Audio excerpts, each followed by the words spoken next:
Chapter 663, Suspicion. 1. Chu Lian seemed rather confused. She couldn't understand what Senior Servant Zhong meant by her words. She turned towards Senior Servant Zhong with a dazed expression. Since they were getting along well now, why did they have to sleep separately? Senior Servant Zhong coughed and tried to explain patiently, "Third young madam, since you're pregnant now, you have to take care of your body. You and third young master are both young, so it might be hard to control yourselves at night. If your activities were to harm the child, then it wouldn't be good, wouldn't it?" Senior Servant Zhong had already phrased it as directly as she could. If Chu Lian couldn't understand it even now, then she would be an idiot. Chu Lian's face immediately flushed red. She had never thought of the problem of sleeping arrangements after getting pregnant. While Chu Lian wasn't very willing to sleep separately, she had come from the modern world and she didn't know what the customs were here. She didn't know what He Changdi's opinion was either. Thus, she decided not to blindly make a decision now. Chu Lian acted as if she was too shy to speak and refused to reply. Senior Servant Zhong got a little antsy upon seeing that she wasn't replying. "Third young madam, please listen to this old servant. The first 3 months of pregnancy are crucial, and it's easy for accidents to happen at this stage. Furthermore, all noble families follow this rule." The old servant was about to try persuading her further, when a low and menacing man's voice sounded behind her. "No need. Just bring in a chaise for me next to the bed." Hearing that it was He Changdi behind her, Senior Servant Zhong turned around in stunned surprise. Chu Lian looked up, clearly pleasantly surprised to see him. The joy shining in Chu Lian's sparkling eyes couldn't be hidden at all, they shone like 2 bright stars. Facing her elated expression, He Changdi knew that his decision had earned his wife's favor. Senior Servant Zhong gaped a little before replying reluctantly, "Wouldn't that be too hard on third young master? There's no need to say any more. I've already decided." He Changdi's tone was resolute, leaving no room for anyone to change his mind. Senior Servant Zhong shut her mouth and sighed inwardly. She was also happy for third young madam. Third young master seemed to care for third young madam more than she thought. "Understood, this old servant will make the arrangements now." He Changdi waved his hand. "If there's nothing else, you're dismissed." Senior Servant Zhong bobbed in respect and was about to leave when He Changdi called out to her, "Momo, keep the servants under control. Don't let the news of Lianer's pregnancy out for the time being." Senior Servant Zhong seemed to hesitate, then the old residence. Ever since they had moved out from the Jingan estate, for He Changdi and Chu Lian, the Jingan estate had become the old residence. He Changdi paused before shaking his head slightly. "Keep it a secret from the old residence too." "Well, wait until Lianer hits 2 months and her pregnancy is stable, then I'll take Lianer personally to the old residence to announce the good news." Senior Servant Zhong was thinking of persuading him otherwise, but when she thought back to Great Dr. Miao's diagnosis, she swallowed her words back down. Great Dr. Miao had said that they had almost lost the child in Chu Lian's belly. If anything happened, and they told the old residents too early, wouldn't it just turn out to be false hope? The senior family members in the old residence might even blame third young master and madam for it. Waiting until the pregnancy was stable before announcing it would be the best course of action. Senior servant nodded upon understanding the circumstances. She bobbed once again towards Chu Lian and He Changdi, before quietly retreating out of the room to manage the other maidservants. Once Senior Servant Zhong left, He Changdi strode over to Chu Lian's side. He reached out with his powerful arms and slid them under her knees and back. He lifted her from the chaise in a princess carry, then settled onto the chaise with her on top. He Changdi placed one hand on Chu Lian's shoulders, while the other was placed gently on her belly. His tone was filled with a soft warmth. "Lianer, we're going to have a child." Chu Lian was equally happy. She had been waiting for this little being's arrival for a few months. "Hubby, would you like a boy or a girl? Chu Lian raised her head to stare into He Changdi's soft gaze. He Changdi bent his body over slightly to place a kiss on her smooth forehead. A daughter. It would be best if she looks like you, she'll definitely be very cute. Chu Lian puffed up her cheeks and glared at him. You're just saying that to make me happy, right? Eldest brother only has little N and little Lin, and second brother hasn't gotten married yet. It's not just grandmother, but even father and mother are probably waiting for me to give birth to a boy. He Changdi stiffened up. He hadn't expected Chu Lian to respond this way. He thought back to what great Dr. Miao had told him in private. The doctor had mentioned that pregnant women were more susceptible to changes in mood as well as emotions, and that he had to be more understanding and forgiving of his wife. His brows relaxed and he stroked Chu Lian's silky hair with one hand. Actually, He Changdi had truly been speaking his mind. He did want a daughter for his first child. When he thought of having a mini Chu Lian running around, his heart immediately melted into a puddle of mush. Whether it's a boy or a girl, they'll be our child, I'll treat them the same. If the future little bun were to find out what his father had said today, he would definitely burst into tears and question his father. A satisfied smile surfaced on Chu Lian's face after getting He Changdi's answer. She was a modern person at heart and she didn't favor any gender in particular. No matter which gender their child belonged to, she would still guide and protect them the same. Furthermore, it wasn't up to her whether she gave birth to a boy or a girl. If it didn't turn out to be a boy, then it was He Changdi's problem. Chapter 664, Suspicion, 2, He Sanlang hugged his lovely wife in his embrace. His warm palm unconsciously landed back on Chu Lian's abdomen. As if afraid that his touch would harm the fragile life growing within, he didn't dare to rest his palm fully on her abdomen and instead, simply stroked the side softly. Chu Lian didn't feel that anything was wrong with He Changdi's actions or the importance he was placing on their unborn child. It wasn't just him after all, even she treasured their child very much. That little unformed being was going to be their legacy on this earth. There was nothing cuter than creating a new life, what more a life that they had created together. A thought came to Chu Lian suddenly, and she wriggled around in He Changdi's embrace. What were you discussing with Uncle Miao just now? He Changdi looked down at her without any visible emotions in his expression, although it looked slightly stiff. Uncle Miao passed down some things to take note of during the pregnancy. Chu Lian was a little touched by this gesture. Normally, most doctors or physicians wouldn't know much about taking care of a pregnant woman unless they specialized in gynecology. However, great Dr. Miao was the exception, and he had even specially passed down that knowledge to He Changdi. Once my pregnancy is stable, let's prepare a gift for Uncle Miao. He Changdi nodded seriously. What Chu Lian didn't know was that Uncle Miao had only called He Changdi out to warn him repeatedly not to sleep with Chu Lian in the first trimester of her pregnancy. He had also warned He Changdi to control himself. The rest of the information about pregnancy had only been told to him as an aside.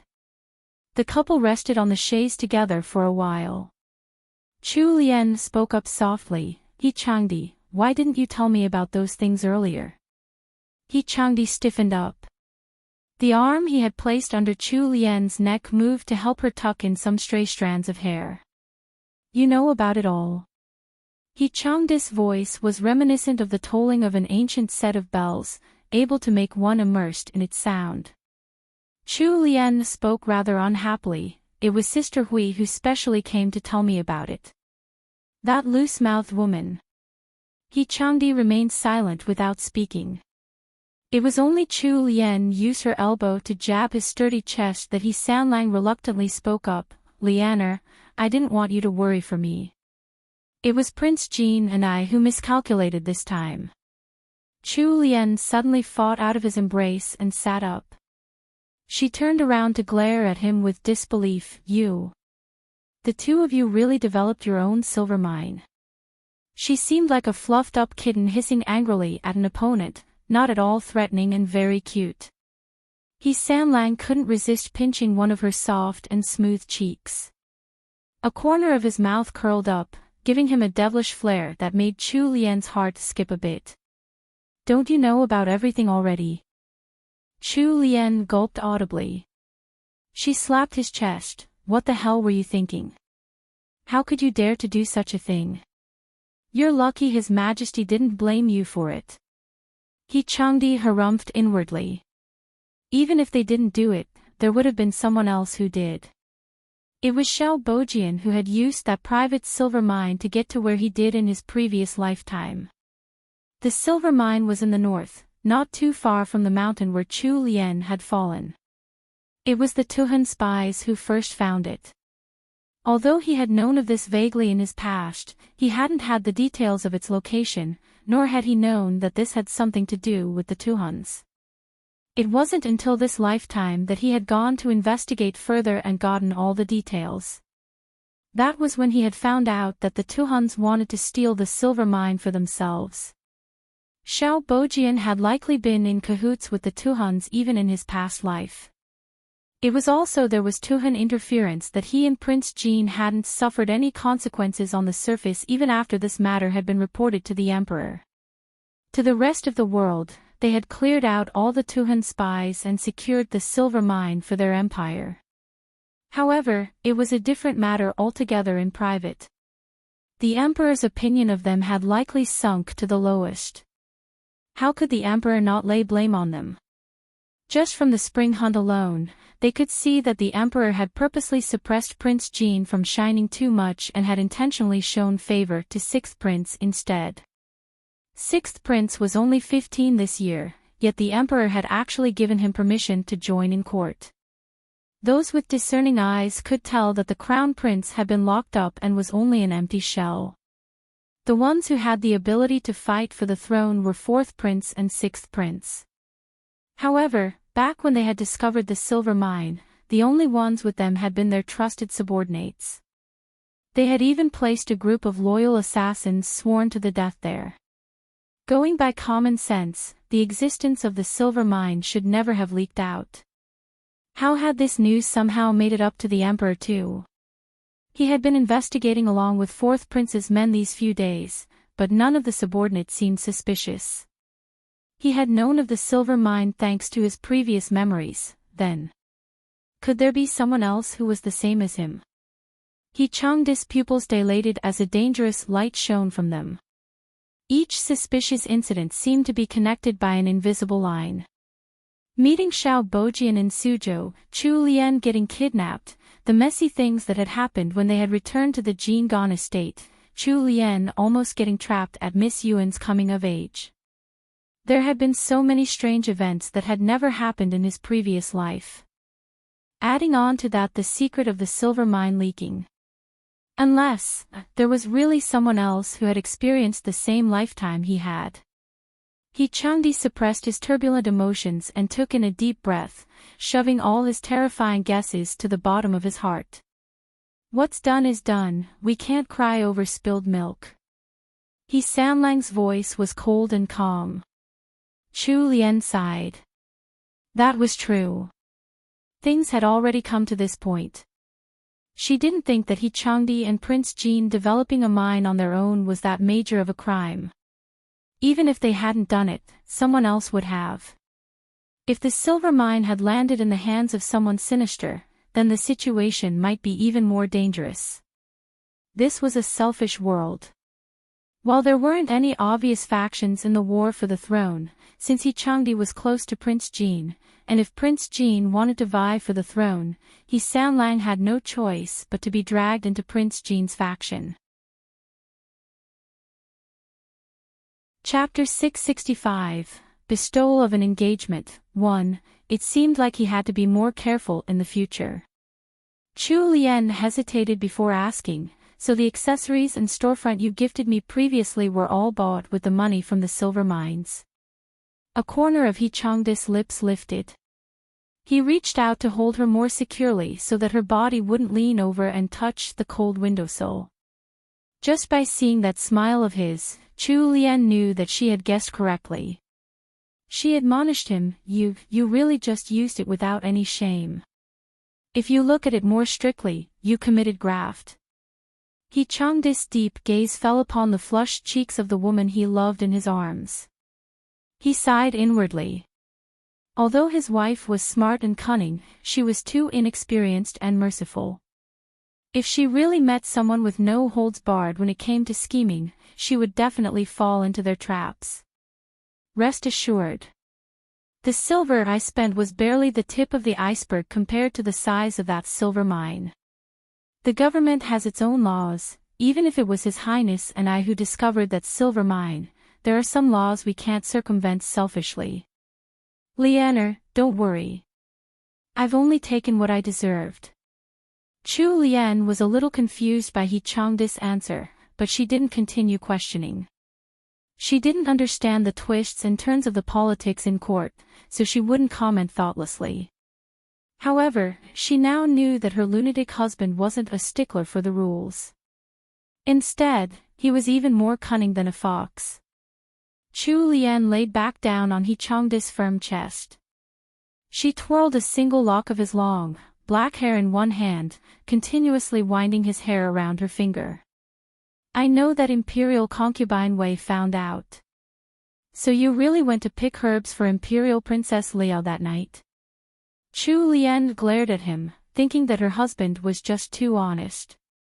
Why had he so obediently gone to do Imperial Concubine Wei's bidding? Even if she had blackmail on him, couldn't he have been a little smarter about it? No, He Changdi replied in a calm voice. Chu Lian, oh. I didn't go out to pick herbs for Imperial Princess Liao. In actual fact, the Imperial physicians weren't lacking for supplies. All she was trying to do was to make life difficult for me. I simply went out to the forest and knocked out the attendants that she had sent to follow me. All I did was wait in the mountains until midnight before turning to the camp. He Changdi had only done all that for show. Although he wasn't afraid of Imperial Concubine Wei's threats, he was still an official and someone that the Emperor had personally administered. As much as Imperial Concubine Wei tried to throw her weight around, she couldn't interfere with the workings of the court, so she wouldn't be able to affect him much. However, it was different for Chu Lian. Even if Imperial Concubine Wei wouldn't touch him, she could use her identity to pressure Chu Lian. While they had been camped out at the hunting grounds, their tent hadn't been too far off from the Emperor and Imperial Concubine Wei's tents. It would have been all too easy for Imperial Concubine Wei to find some excuse to punish Chu Lian. However, there was something strange about it all.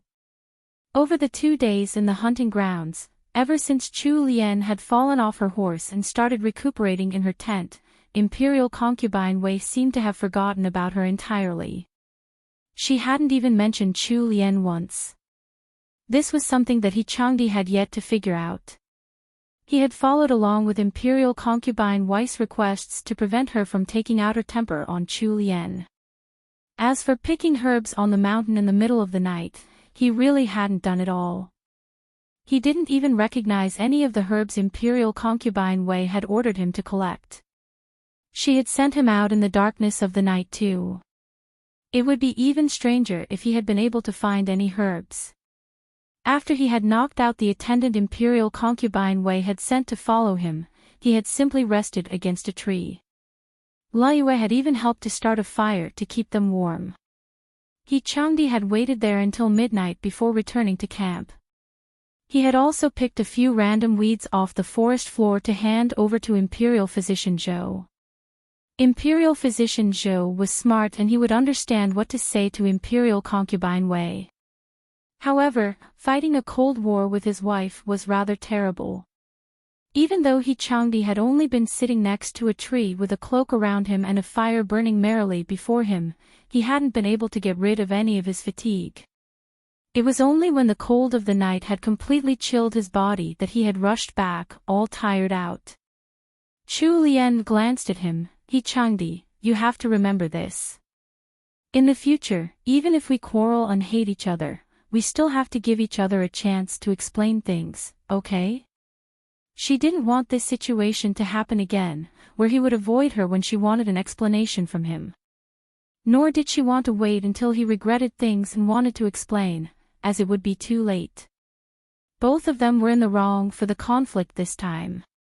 Although they were clearly in love, if they really split up just because of such a small misunderstanding, it would be too regretful. Alright, Lianer, I promise you. Chu Lian wrapped both her arms around his narrow waist and breathed in his fresh and sunny scent. He Changdi saw that her eyelids were already fighting to stay open the moment she leaned her head against his chest. He whispered gently by her ear, "Do you want to take a nap?" Chu Lian made a light in agreement and slipped away into sweet slumber. She had been on tenterhooks these few days. Now that their misunderstandings had been resolved, the tension had melted away, leaving her in a relaxed state. Pregnant women where He Changdi looked down at the woman in his embrace. He carefully shifted his left arm so that she would move into a more comfortable pose against his shoulder.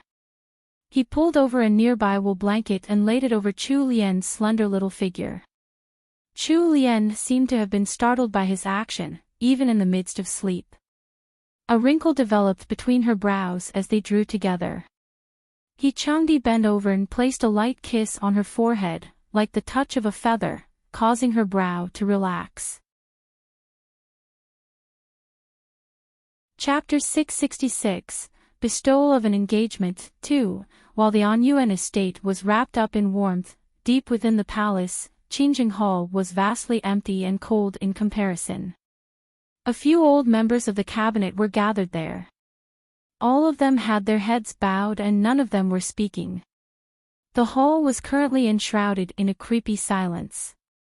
Seated behind the imperial desk, the emperor's face was flushed red from the force of his rage. He pushed over a stack of reports, letting the scrolls spill over to the ground. Well, what capable officials we have here. Fine.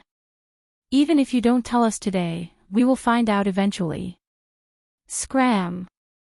As the echoes of the emperor's last word faded in the cavernous hall, the esteemed cabinet members bowed deeply and quickly retreated out of the hall. The emperor's chest heaved as he panted for breath. It was only when there was no one else left in the hall that Eunuch Wei dared to speak up softly, "Your Majesty, please don't be angry. If Your Majesty is still brooding over the events of that year, then Your Majesty's health is of the utmost importance. As long as Your Majesty remains healthy, those old foxes won't be able to have you in the palm of their hands." Although Eunuch Wei's words towed the line between them as master and servant, they were rather effective on the emperor. As expected, the emperor's breathing slowly calmed down after a moment. "Summon Helin." Eunuch Wei heaved a sigh of relief and hurriedly rushed off to execute the order. In less than 15 minutes, Helin was already standing in front of the emperor in Qingjing Hall. The emperor's eyes were half-lidded, his entire body clad in a ruler's fearsome aura. It made him hard to read. Even Helin felt a little scared of the emperor at this moment. "How is the task we entrusted to you?" Helin quickly pulled out a small scroll from his pouch and offered it up to the emperor with both hands. The emperor took it and immediately opened it to read. Although it was a small scroll, it had been made exquisitely. The words written within were only half the size of a rice grain.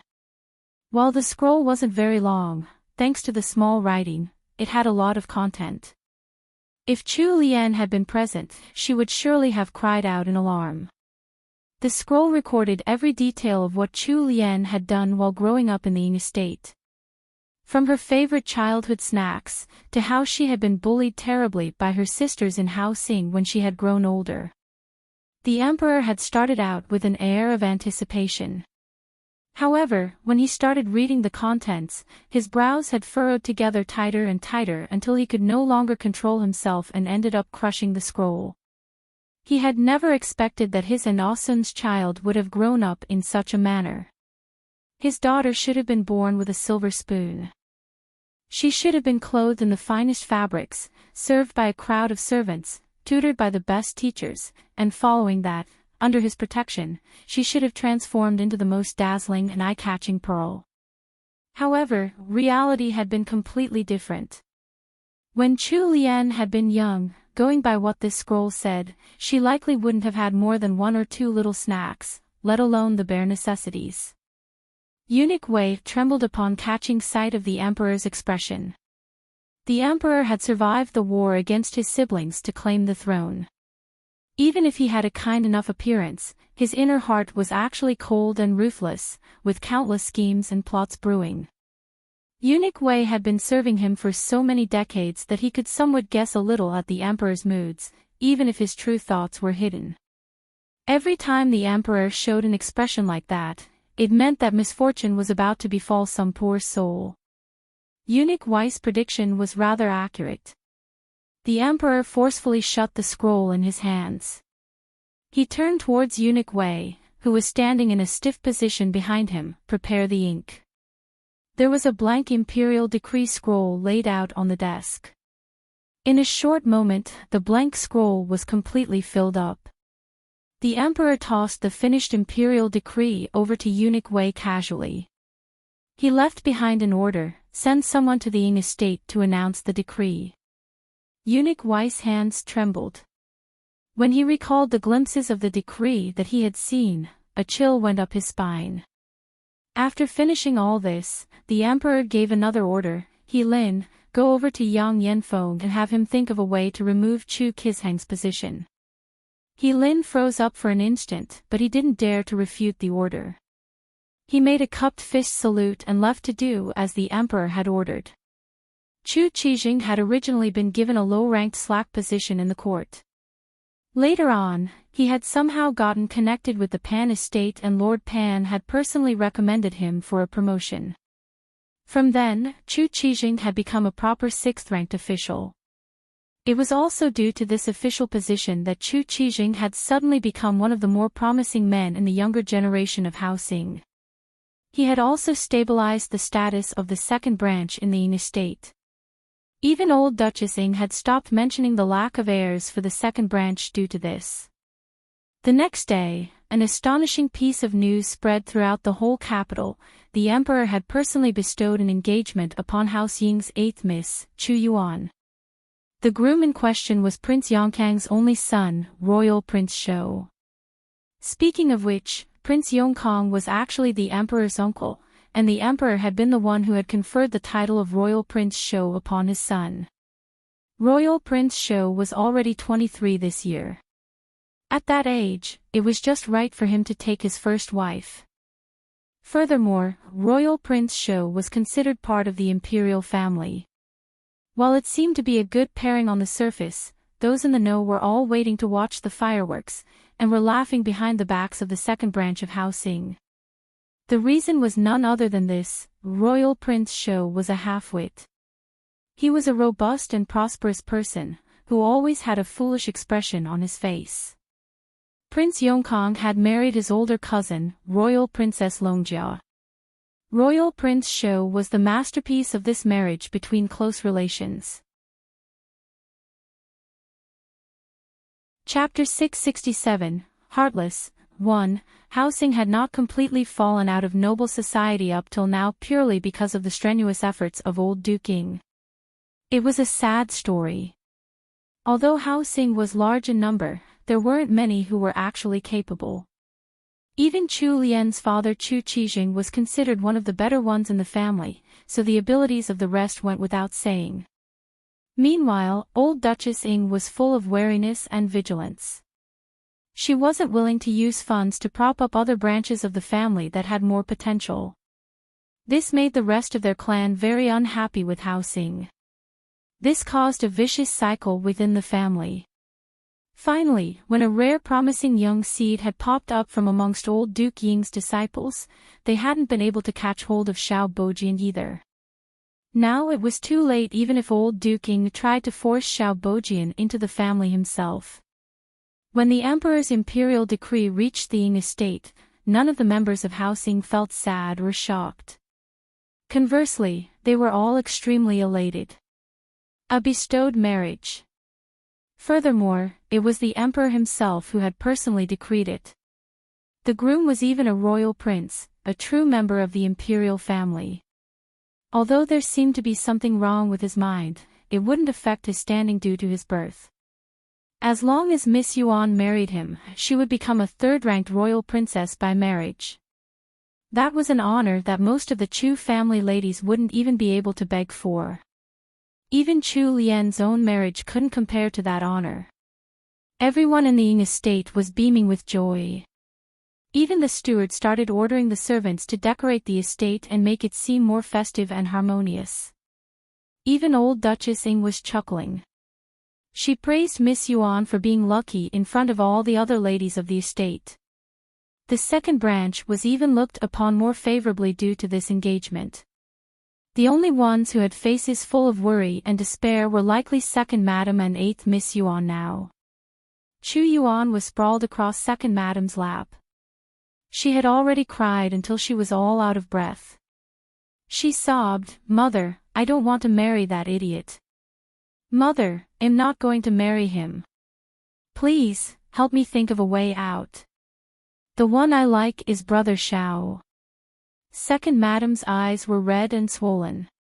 Miss Yuan was her only daughter, her very lifeline. The others in the estate had been blinded by riches and status. None of them were truly concerned for her daughter's plight. Other than his birthright, there was nothing about Royal Prince Shou that could compare to even the most common man. How could she just watch as her daughter's life was ruined? She stroked her daughter's messy hair. "Yuan, don't panic. When your father returns, Mother will ask your father to intervene. Your father has an official position and he has many connections. Even that Lord Pan has some relation to him. Mother will definitely get your father to think of a way so you won't have to marry that half-wit." Right as mother and daughter were huddling together and crying, Chu Qijing returned to the second branch's courtyard. His entire being seemed dull and lifeless. He had lost his high spirits and his eyes seemed soulless. Hidden in his sleeves, he was still gripping that official document that had caused his days. His face seemed to have aged a decade since morning. The menial maidservant who was sweeping the courtyard came over to greet him with a smile. She even tried to get a bonus by congratulating him. This servant congratulates second master, second madam and eighth miss on the good news.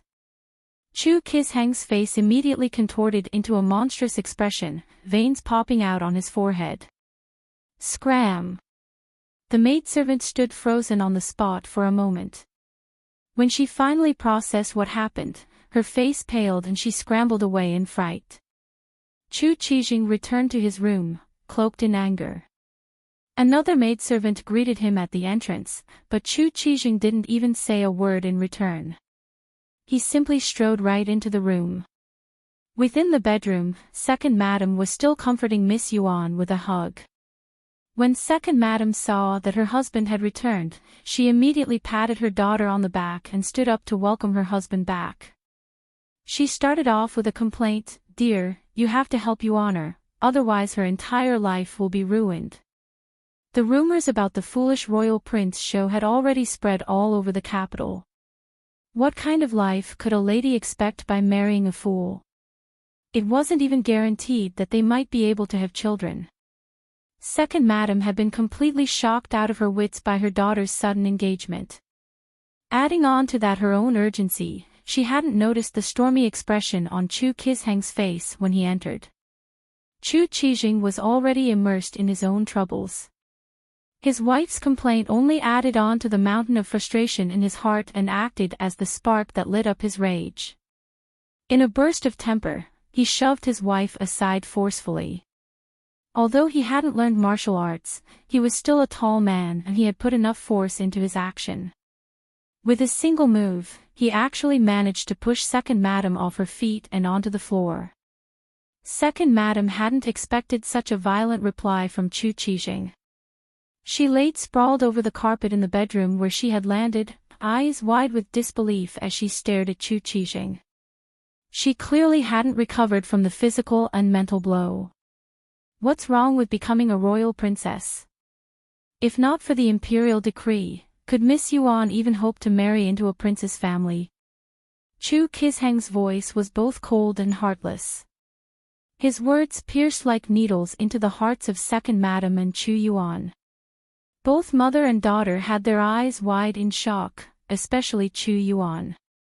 At that moment, she even suspected whether the cold middle-aged man before was truly her father. Her father had always spoiled her and protected her. Whatever she wanted, her father would always do his best to get it for her. However, the man before her had suddenly told her to marry a fool. Father! Miss Yuan let out a heart-rending wail. Chapter 668, Heartless, 2, Get out of here. Miss Yuan, go back to your room and prepare for your marriage. If you dare to plot anything else, I'll destroy you myself. Chu Yuan collapsed onto the chaise, her eyes bloodshot from her own rage. Father, I'll never marry that idiot. Even if I have to die. Humph. That's not up to you. Servants. Send your young miss back to her room. If anything happens to 8th Miss, all of you had better prepare for death. Chu Qijing was especially ferocious today. Even Second Madam had been scared into trembling, let alone the servants at the side.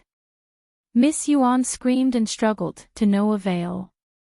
2 strong menial servants stuffed a handkerchief in her mouth and tied up her limbs, and she was quickly carted away. It wasn't until Chu Yuan's muffled shouts could no longer be heard that Second Madam seemed to rouse herself, as if awakening from a dream. She was helped off the floor by a maidservant. She walked over to Chu Qijing and stared up at him. Chu Qijing. Yuan is our only daughter. How could you treat her this way? Is your official position more important than your own flesh and blood? Chu Qijing let out a mocking snort. He threw the letter in his hands onto Second Madam's face. Position.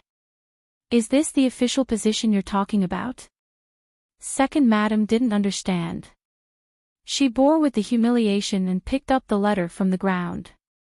She opened it and read it, only to be hit by a bolt from the blue. It wasn't just a letter. It was an official document of dismissal. The second branch had lost everything today. Second Madam had already reached her limits today. Her eyes rolled back into her head as she slipped into a dead faint. Luckily, the maidservant next to her reacted fast enough to catch her, otherwise she would have hit her head on the floor. Thus, when Second Madam woke up again, she never said a word about rejecting her daughter's engagement.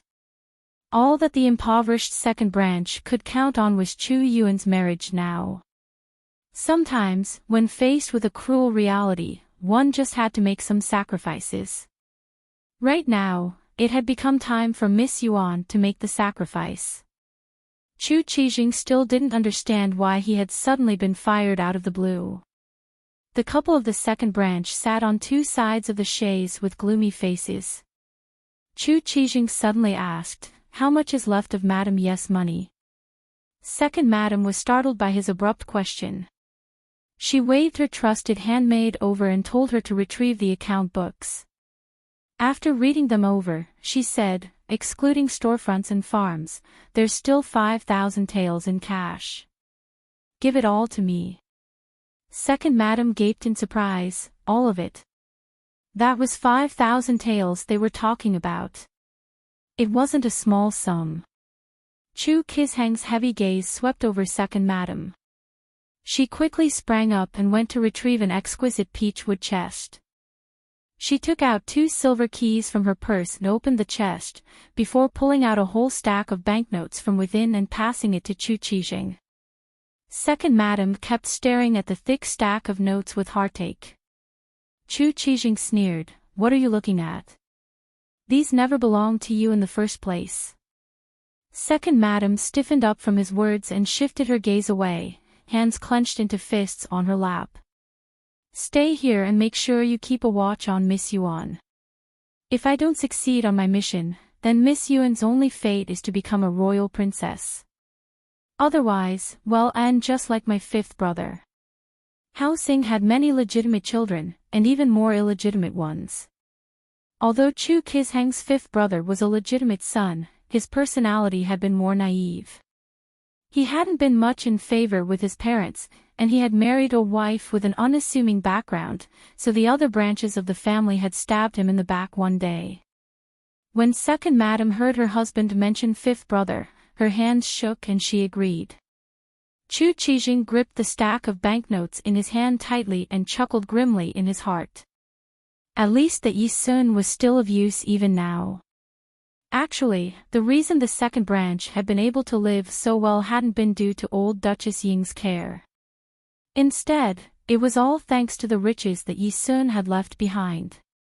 Back then, Yi Sun had left this inheritance to someone she trusted, thinking to pass it down for Chu Lian. Unfortunately, Chu Qisheng had found out about the inheritance. He had schemed to pick off all of Yi Sun's trusted subordinates and taken the treasure for himself. If not for fear of someone in the shadows still looking over Chu Lian, he would likely have offed Chu Lian together with them as well. Chu Yuan was being watched over in her room.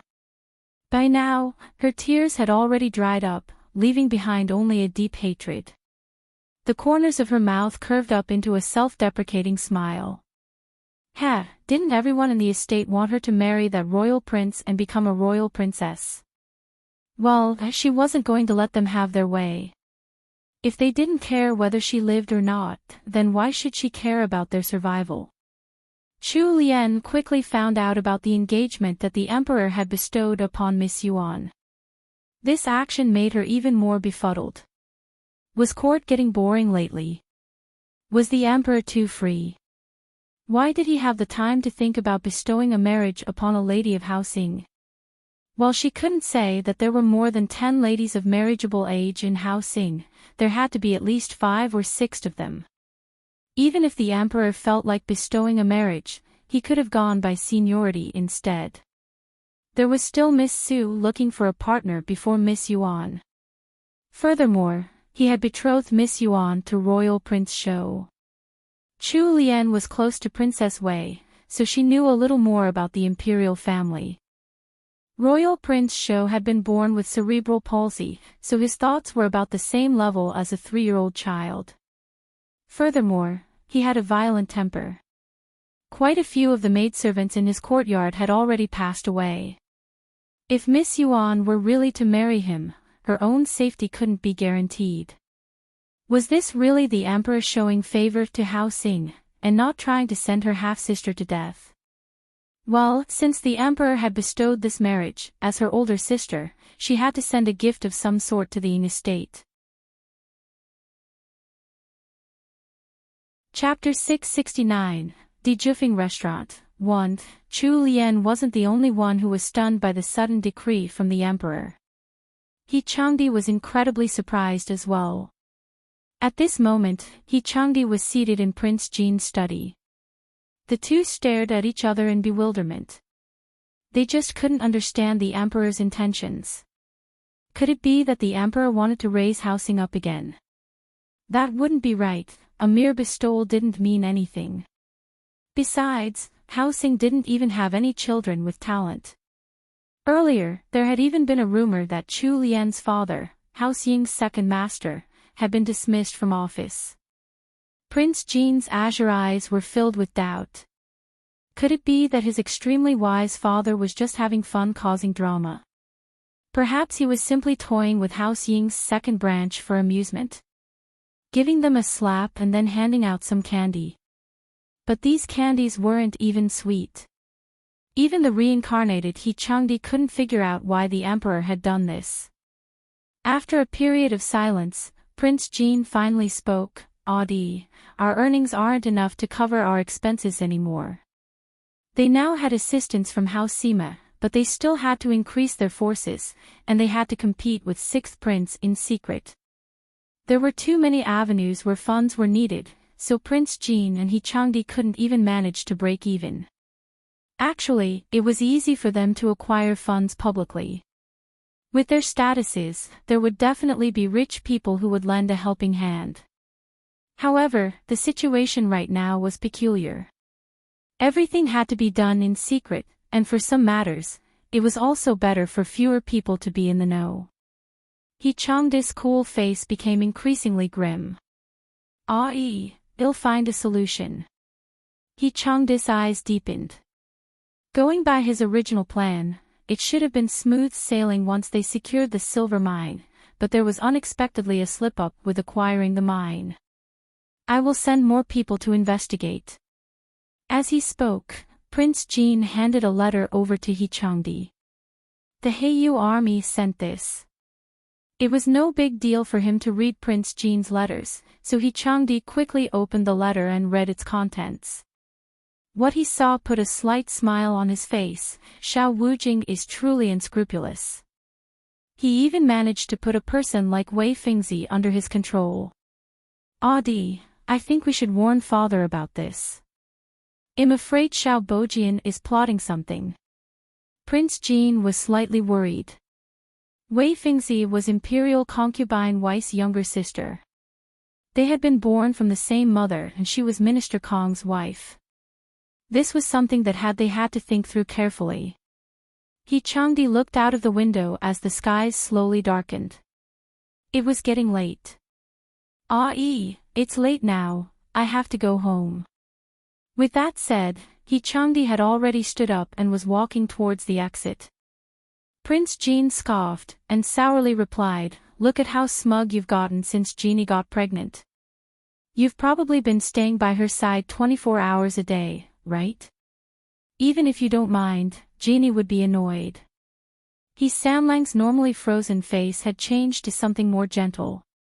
There was a warm smile on his face. He hadn't hid the news of Chu Lian's pregnancy from his best friend. What? Are you jealous, Ai? Just get General Sima to make a child for you then. After getting teased right back by his friend, the aloof and proud Prince Jean actually blushed. Miss Yuan and Royal Prince Shou's wedding was to be held in 2 months.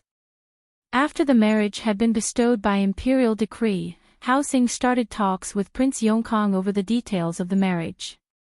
After the initial buzz of gossip, it was as if the whole capital had gone into absolute silence. In the following month, everything went as smooth as silk. Chu Lian's restaurant on Zhuke Avenue had already opened. Chu Lian had thought of the new restaurant's name herself, Dijufing. Just like the old Gillen restaurant, this place was separated into inner and outer courts. However, there was now an extra floor of private rooms added on the 3rd floor of the building in the front. A small stage had been built to the side of the main hall on the ground floor. Dijufing had a collaboration with Pear Garden to have their actors come over to perform a show every day at noon and 3 o'clock. As for what the actors would perform, the manager would either set the songs in advance, or allow guests who were having their meal there to pay for a song they wanted. This time, there wasn't as much fanfare to Dijufing's opening as when Gillen Restaurant had opened. On the opening day, all they had done was to light up 2 strings of firecrackers and send gifts to the neighboring shops, and that was it. They were open for business. When they opened in such a subdued manner, everyone around them was wondering how this mysterious Dijufing restaurant was going to end up. However, moments later, carriage after carriage stopped in front of Dijufing's entrance, causing the eyes of those who had been secretly paying attention to open wide. Amongst the people who were watching was Dean Restaurant's manager Wang. Manager Wang stood in the private room on the 2nd floor of his restaurant, with the old bookkeeper who had worked with him for many years by his side. Manager Wang had his hands clasped behind his back as he squinted past the half-open window, just who was backing Dijufing. I've long heard that old Lin's store was bought over by a noble, but when I asked him, the old fogey refused to reveal their identity. The bookkeeper's gaze landed on Dijufing's entrance. The newly opened restaurant didn't look any different from before, it seemed like all that changed was its signboard and nothing else. Chapter 670, Dijufing Restaurant, 2. Thanks to the trend Gillen Restaurant had set on its opening day, any new shop with a noble backer and some money would at least put on a lion dance performance to liven things up. If they attracted the attention of the civilians around, the name of the shop would be spread around by word of mouth. However, Dijufing was different. They hadn't even bothered sounding a gong or beating a drum for their opening. Instead, they were ridiculously low profile. Manager Wang had experienced many ups and downs at his old age, so this put him deep in thought. Such an abnormality is a sign that something is amiss. Old Zhao, your eyesight is better than mine, can you make out which families those carriages are from? Actually, Manager Wang had just been asking rather casually. Although his eyes were old and his vision was blurry, he was still able to make out the shape of the carriages. Those were just ordinary green carriages. There wouldn't be anyone of high status in those, so he was just asking offhand. The old bookkeeper was probably thinking that way as well, but when he saw a particular person being helped off the carriage, he was so shocked that he nearly fainted. He quickly gripped the table beside him with his other hand covering his chest. He had an expression of excitement, yet of dread. Manager Wang was startled by his sudden movement, and quickly helped him up. With creased brows, he asked, Old Zhao, what's going on with you? Weren't you completely fine a moment ago? Why do you have such an ugly expression on your face? The bookkeeper waved his hand. Bookkeeper Zhao was expert at his work, but he had another skill, which was a photographic memory. He was practically able to remember the faces of anybody that he had met once. Once, when he had been walking out of Dean Restaurant's accounts room, he happened to overhear the Emperor having a conversation within a private room. He had been so frightened by it that he ran off immediately. Later on, curiosity got the better of him as he peeked at the reigning Emperor's face from afar. With that one glance, the face of the Emperor remained in his memory up till now.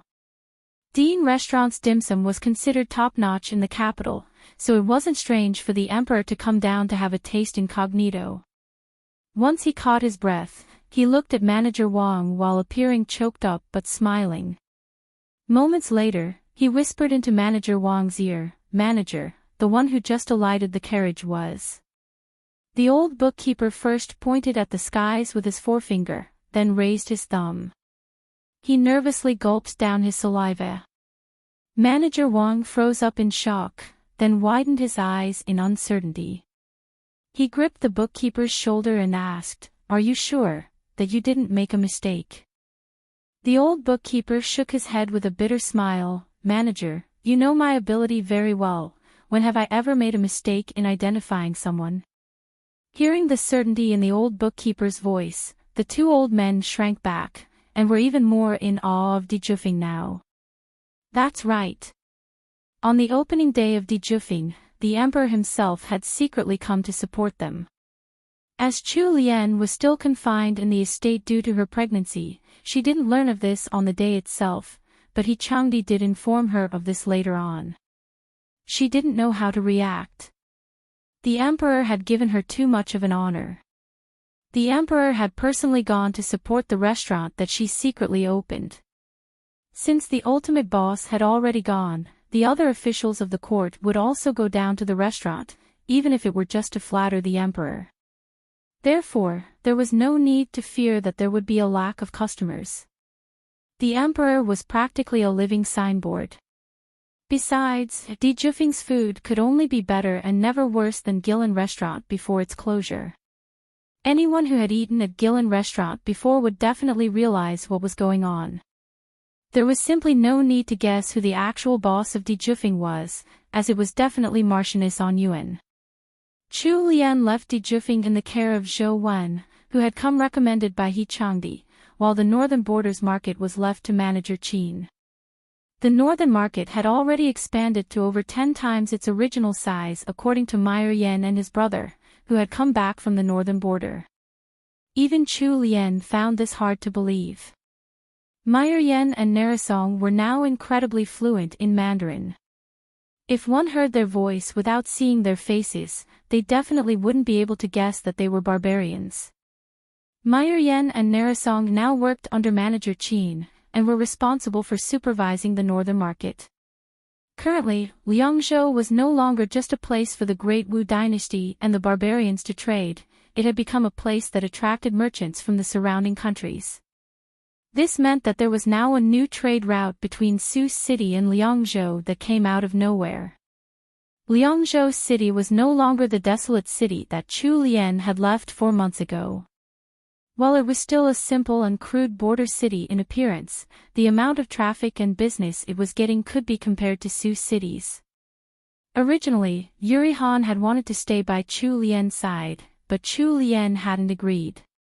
She knew that Yuri Han loved her sons very much, and that she wouldn't actually want to leave her sons at all. Therefore, she had Yuri Han stay with her sons, and had her take care of their everyday needs. In the beginning of June, summer arrived in the capital. Meyer Yen and his younger brother Narisong once again came to the capital from Liangzhou. There were numerous matters regarding the business that the two needed to report to Chu Lian. The scrawny and weak brothers that Chu Lian had met a long time ago now looked completely different. Especially Meyer Yen. The bone structure of the barbarians was different from the people of the Great Wu. Their features were more pronounced than the people of the Great Wu. They had higher nose bridges, deeper eye sockets and sharper angles overall. The colors of their eyes were also slightly different.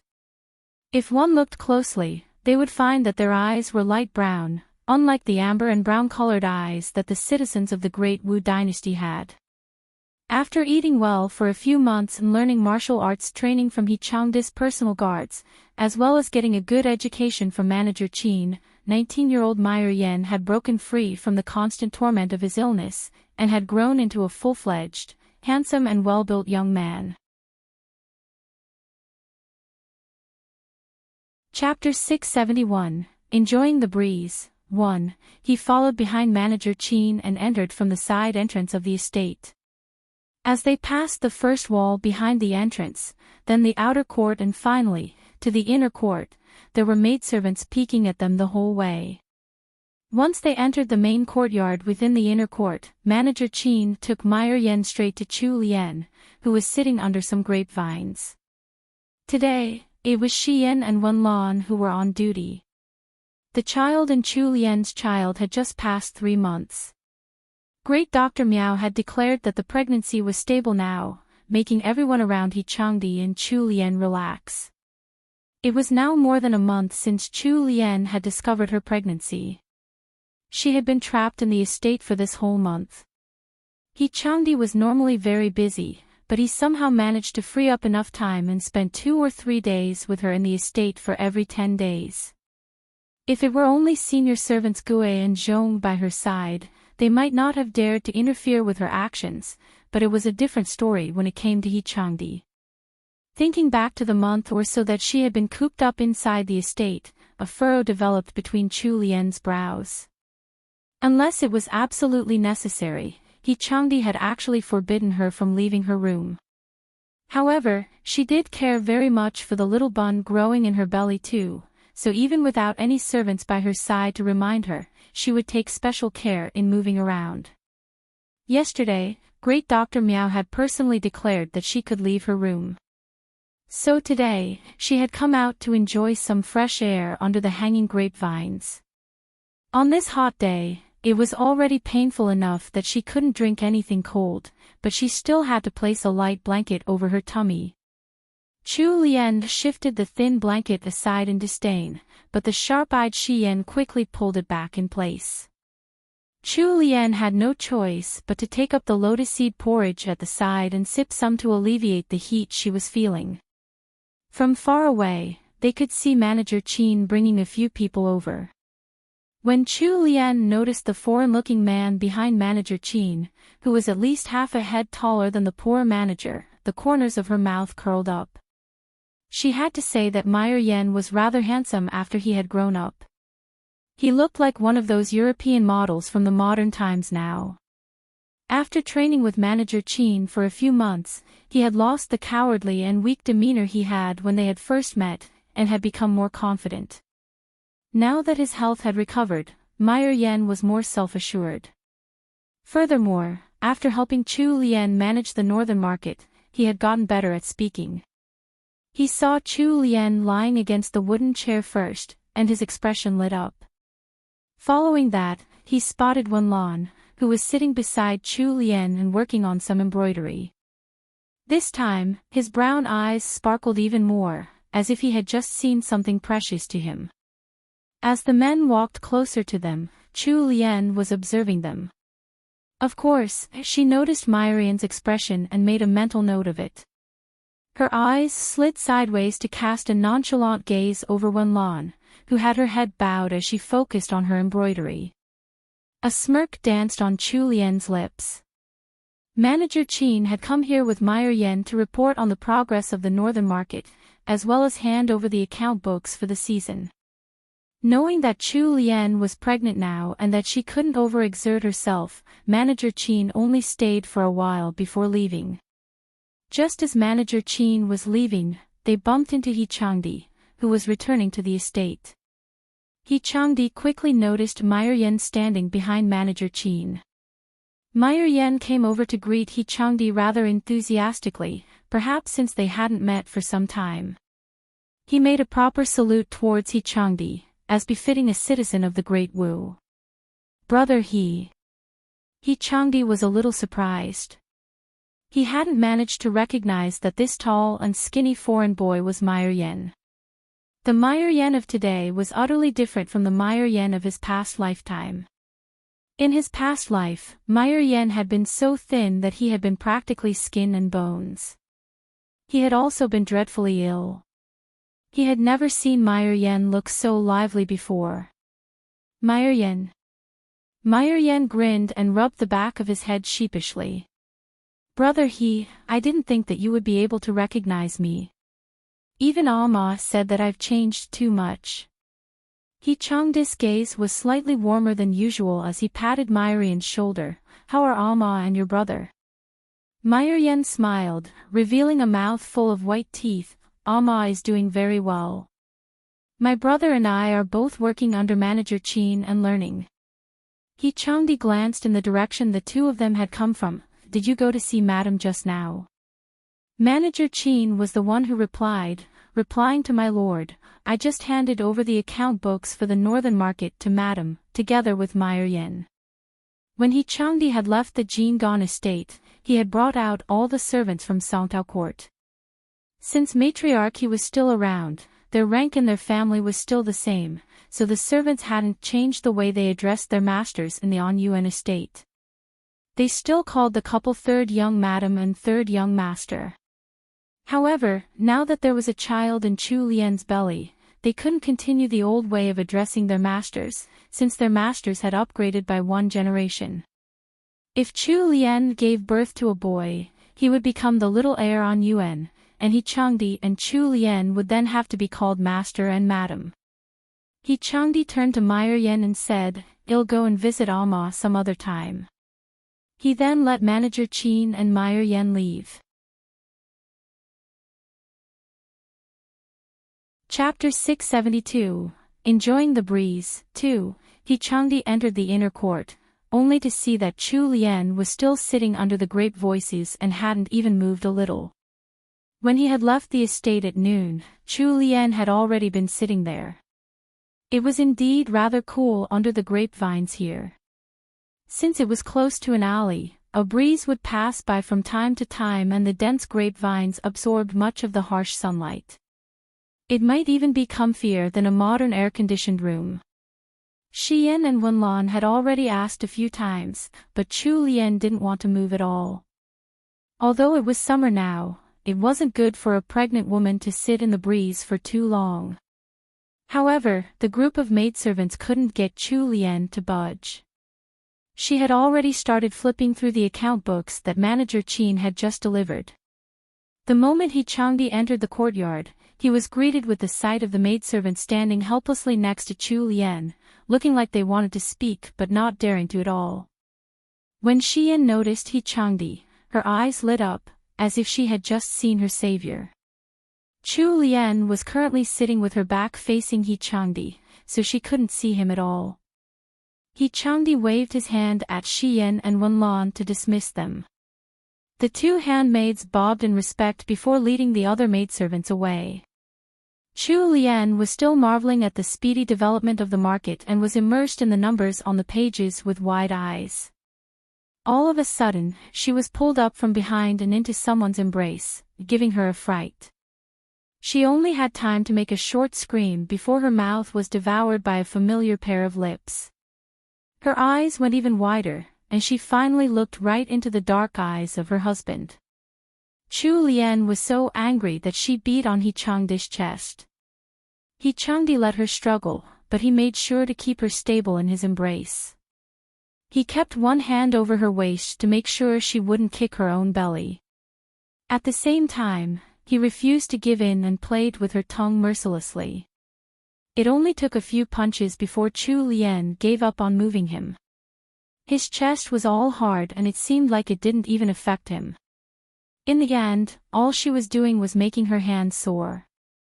The flurry of movement and the battle between their tongues sapped her strength away, making her boneless. She could only let this lunatic husband of hers do as he liked. When He Changdi finally let go of her tongue, they were already back in their own room. Chu Lian's face was fully flushed. The parts of her neck exposed to the air were also pink. Pregnant women were more sensitive than most. Right now, her eyes were slightly watery, giving her a tender and beguiling aura, seducing the person beholding her beauty. He Changdi's pupils dilated and he took a gulp. All the blood in his body rushed downwards. He sat Chu Lian down on the chaise, while he took a few steps back to put some distance between them. He tugged at his robes awkwardly. He reprimanded her in a cool voice, "You're not allowed to sit in the breeze for more than 2 hours from now on." Chu Lian simply stared at him, tongue-tied. Was he going to nitpick even over this? He was going to become a busybody soon. There was the hint of a pout in her voice as she replied, "It's hot in the room." He Changdi looked around the room and retrieved a hand fan from the side. He opened it up and started fanning her. "Is it still hot now?" Chu Lian didn't know how to reply to that. A twitch developed in the corner of her mouth, and she tried to push away He Changdi, who was starting to lean closer and closer to her. "Why did you come back so early today?" "I didn't go to the ministry today. I was at Prince Jin's estate, so I came home earlier."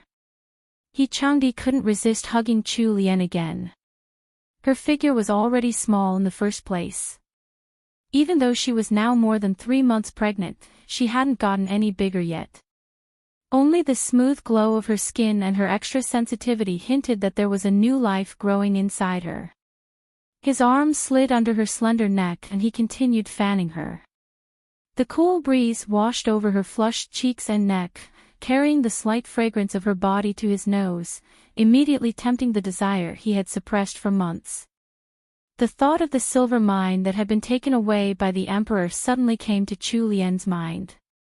A wrinkle appeared between her brows and she turned to catch He Changdi's collar, looking up at him.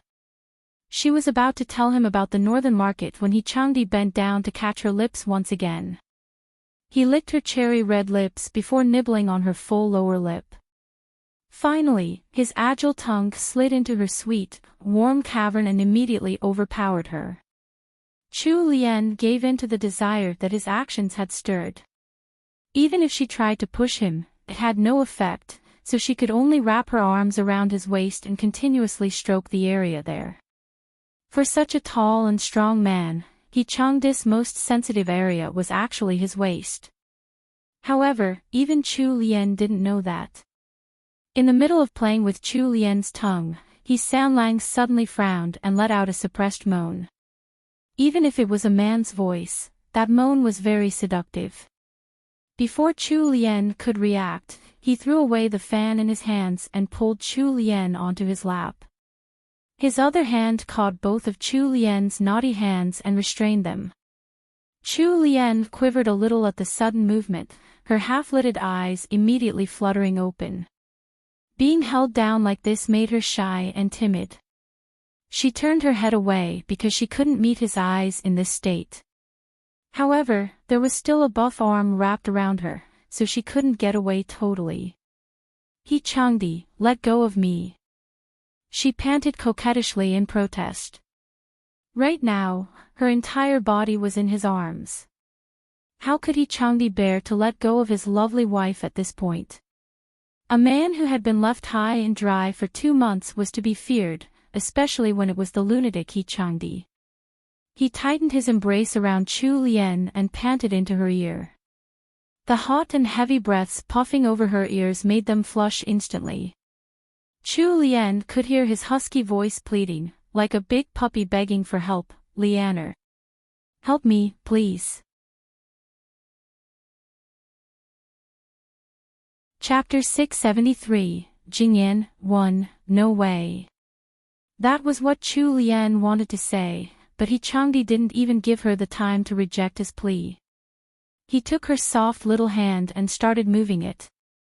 After a long time, while waiting for him to finish, Chu Lien was starting to feel that the hand was no longer her own. Chu Lien laid in his embrace, panting, her clothes in disarray. Her belt had already been taken off long ago, and the light yellow halter top that was her underwear had been thrown under the chaise by He Sanlang. Although Sanlang still wasn't completely satisfied, for the sake of his wife's body, he hadn't gone any further than that.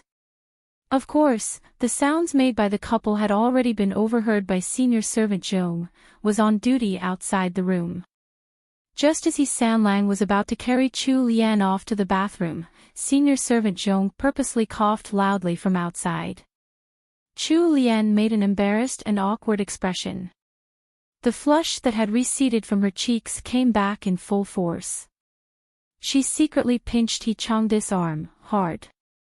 He Changdi bent down to kiss her on her forehead, speaking in a low tone to reassure her, "Go ahead and take a bath first. I'll go talk to Momo."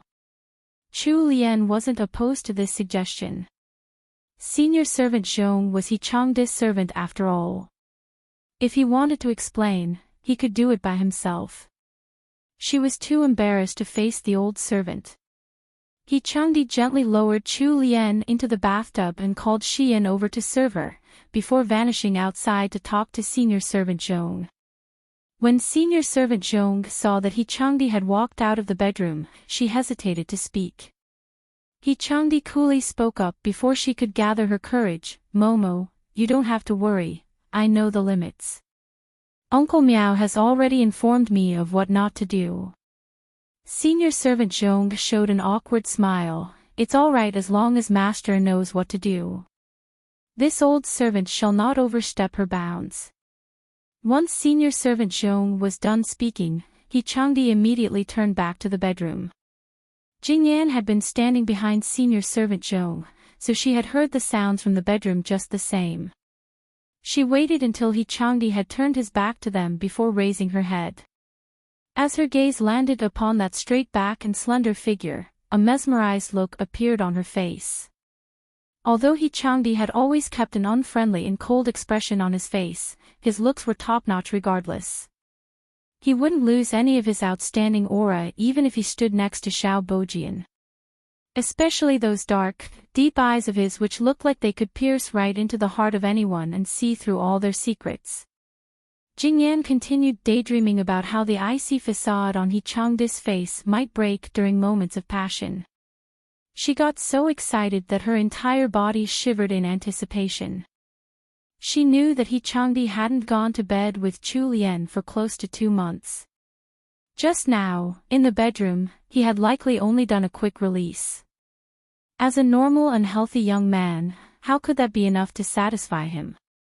Marquis An Yuan treated the Marchioness very well. However, how many men were there in this world who could keep their hands to themselves and not stray from their wives? Even if they somehow kept their hearts set on that one person, they still had to work off the excess desire in their bodies somehow. Men and women were different. Furthermore, most nobles had a whole harem of wives and concubines in their inner courts. Even when it came to the prince consorts, none of them truly stayed loyal to their princesses. Jingyan felt as if she had finally found a chance.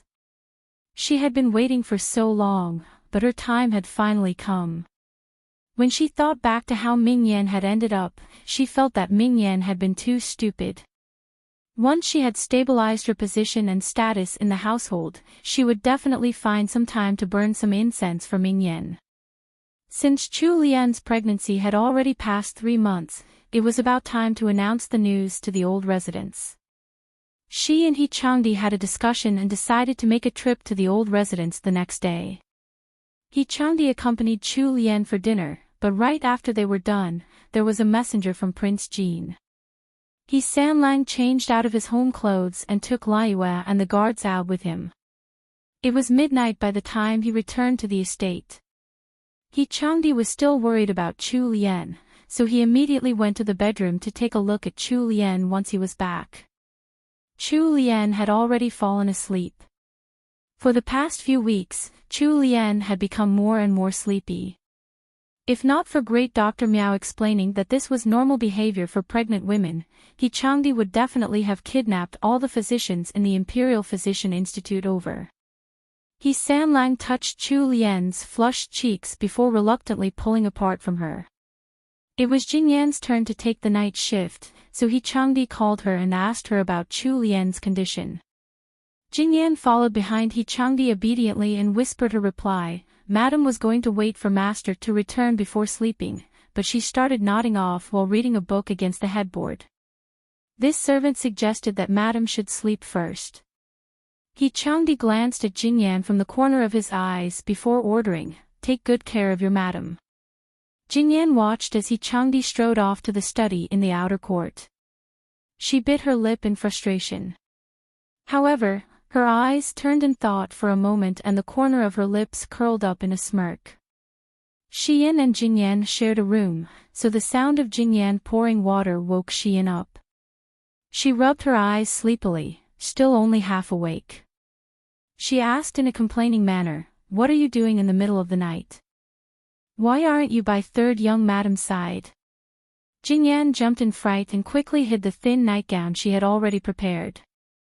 Her voice was rather tense as she replied, "Third young madam is asleep. I was all sweaty and I couldn't sleep, so I came back to wipe of the sweat first. It'll go right back once I'm done, and it'll be done quick. Don't worry." Xian didn't think too much of it. Jingyan was normally very quiet and kept her focus on her task. Although she didn't do her tasks very well, it wasn't too bad either. Her work was just average, but Chu Lian had never said anything about it. Xian turned around and continued sleeping, not thinking to bother with Jingyan. Chapter 674, Jingyan, 2. Once Jingyan heard that Xian's breathing had evened out, indicating that she had fallen back asleep, she heaved a sigh of relief and quickly put on her nightgown. She even applied a fragrant perfume and patted some rouge on her cheeks. Jingyan checked her reflection by the wavering candlelight and let out a satisfied smirk. It was all thanks to the accessories and makeup that Chu Lian had generously bestowed upon the maidservants that she could dress up so beautifully. There was the saying that all women were beauties under the lamplight. Jingyan felt that her current looks could be compared even to Chu Lian's. She twirled a lock of her hair and swayed out of her room, turning around to shut the door silently. She went over to the bedroom first to have a peek. When she saw that the two maidservants under her were properly guarding the door, and that Chu Lian was still deep in slumber, she left some orders for the maidservants before heading over to the kitchen. Jingyan took out the aphrodisiac soup she had brewed earlier and poured it into an exquisite porcelain bowl. She placed it carefully into a food box and made her way over to the study in the outer court. She had already overheard that He Changdi would be taking care of official business in the study tonight, and that there were only a few manservants on duty there. As long as He Changdi drank the soup she had brewed and she took the initiative, she trusted that things would fall into place. The more she thought about it, the more excited Jingyan got. Her body started trembling in anticipation. However, what she didn't know was that the moment she left Songtao Court, Chu Lian was called awake by someone. Chu Lian rubbed her eyes and sat up, looking over to Wenqing, who was standing beside her. Although her voice was a little husky from sleep, her tone remained strangely calm. Has she gone?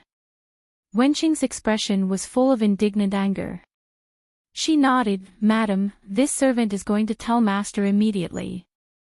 Chu Lian was more clear-headed after a while. She turned to Wenqing and shook her head. Follow her and watch what happens. Just report to me when everything is over. Wenqing gasped. Madam, that won't be good, right? Chu Lian let out a light chuckle. What? You don't have any confidence in your master. Wenqing hurriedly shook her head. She felt that her master would definitely kick Jingyan right out the moment she reached the study.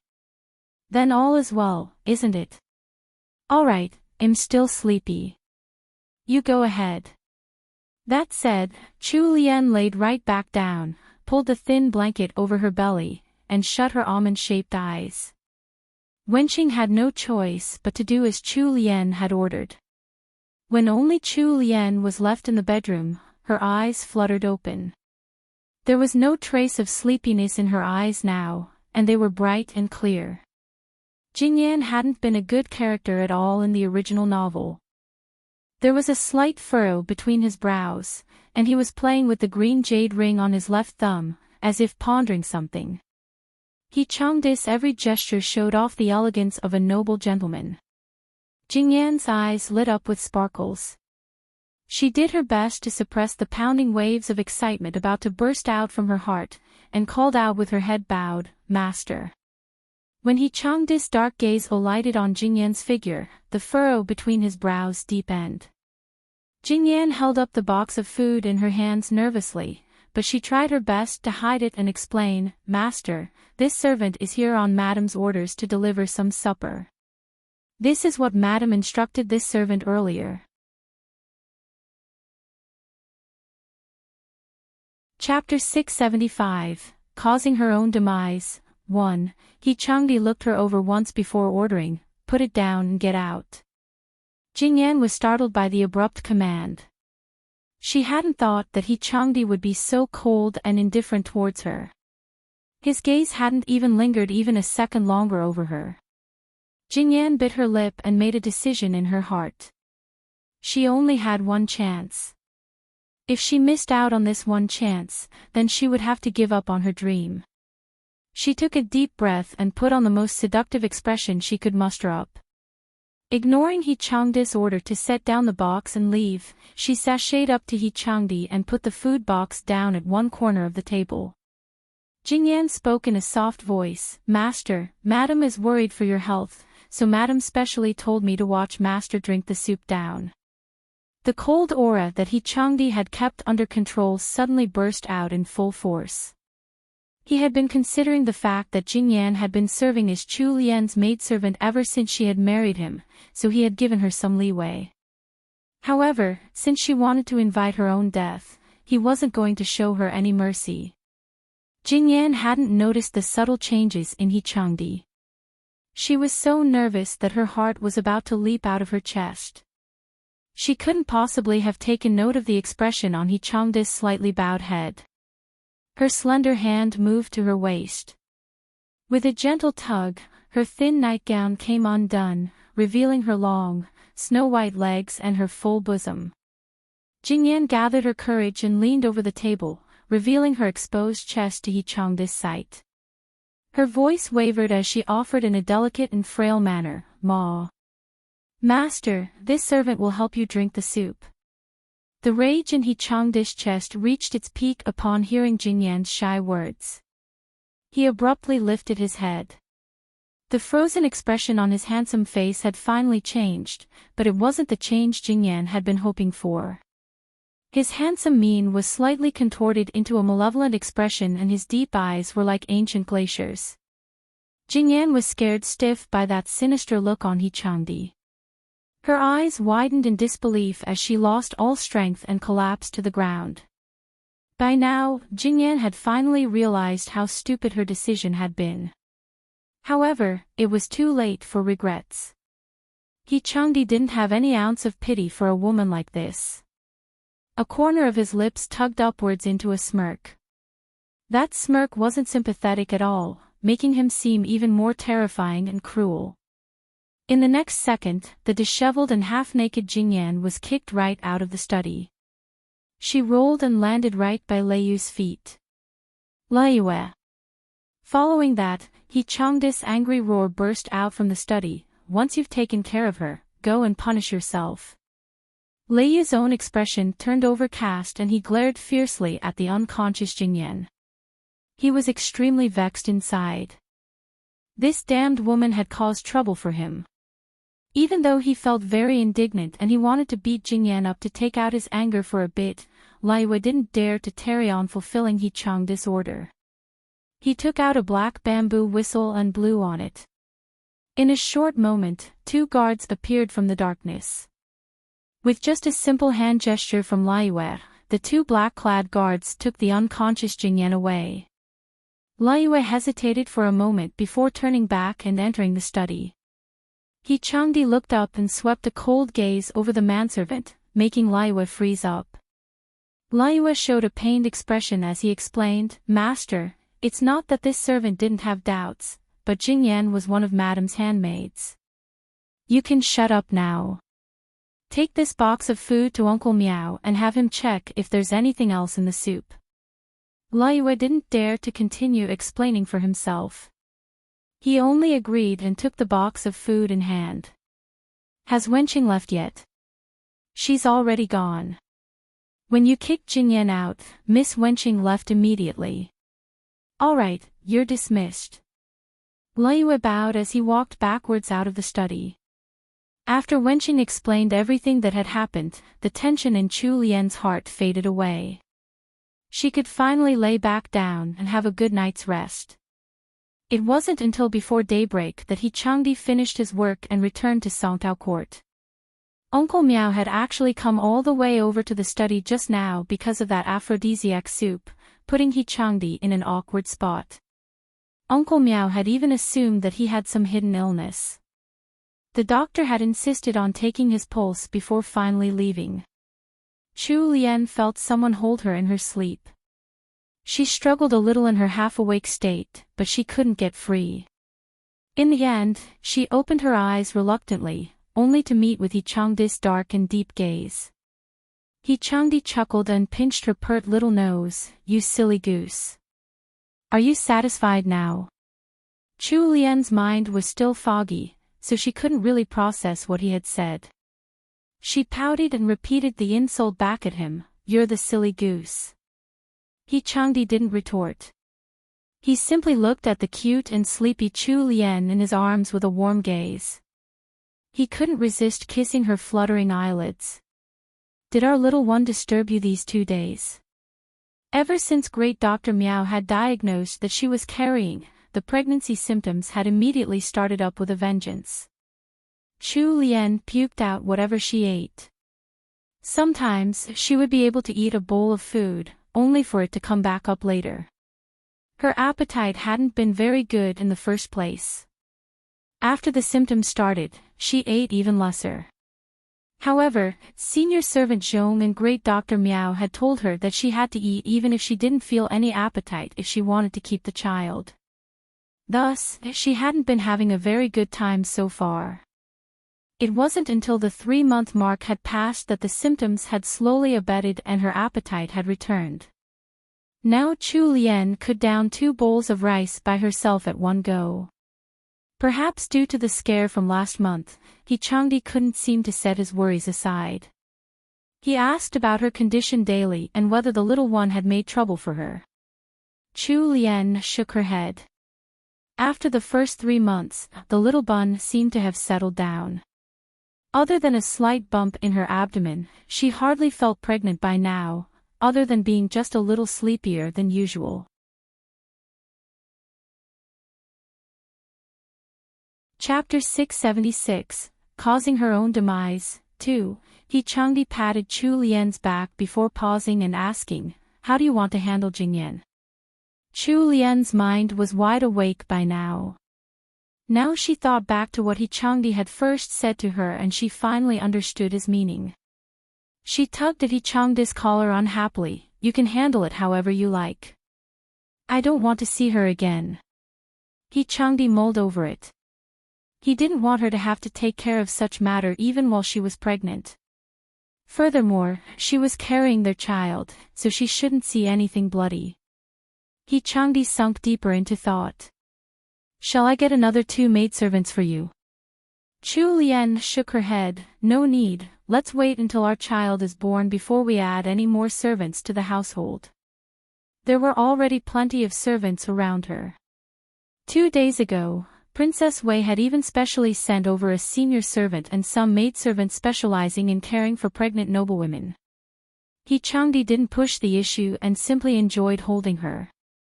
He breathed in the faint fragrance emanating from her body and shut his eyes. Chu Lian played with the collar on his chest and asked in a soft voice, "Were you busy the whole night?" Changdi made a tired groan in response. Chu Lian thought for a bit before moving back a little. Looking at the sky outside, the sun would likely rise in less than 2 hours. Come here, why don't you sleep for a while? Changdi had only been holding her at the edge of the bed. When he opened his eyes and saw that she had given up more than half of the bed for him, he smiled. It looks like you're really getting more and more daring. Aren't you afraid that the momos will nag you? Chu Lian blushed before glaring at him. Are you going to sleep or not? Changdi moved his body and took up all the space she had offered. He didn't even take off any of his clothes, simply holding her loosely in his embrace. Since finding out about Chu Lian's pregnancy, the 2 senior servants had forbidden the couple to sleep on the same bed.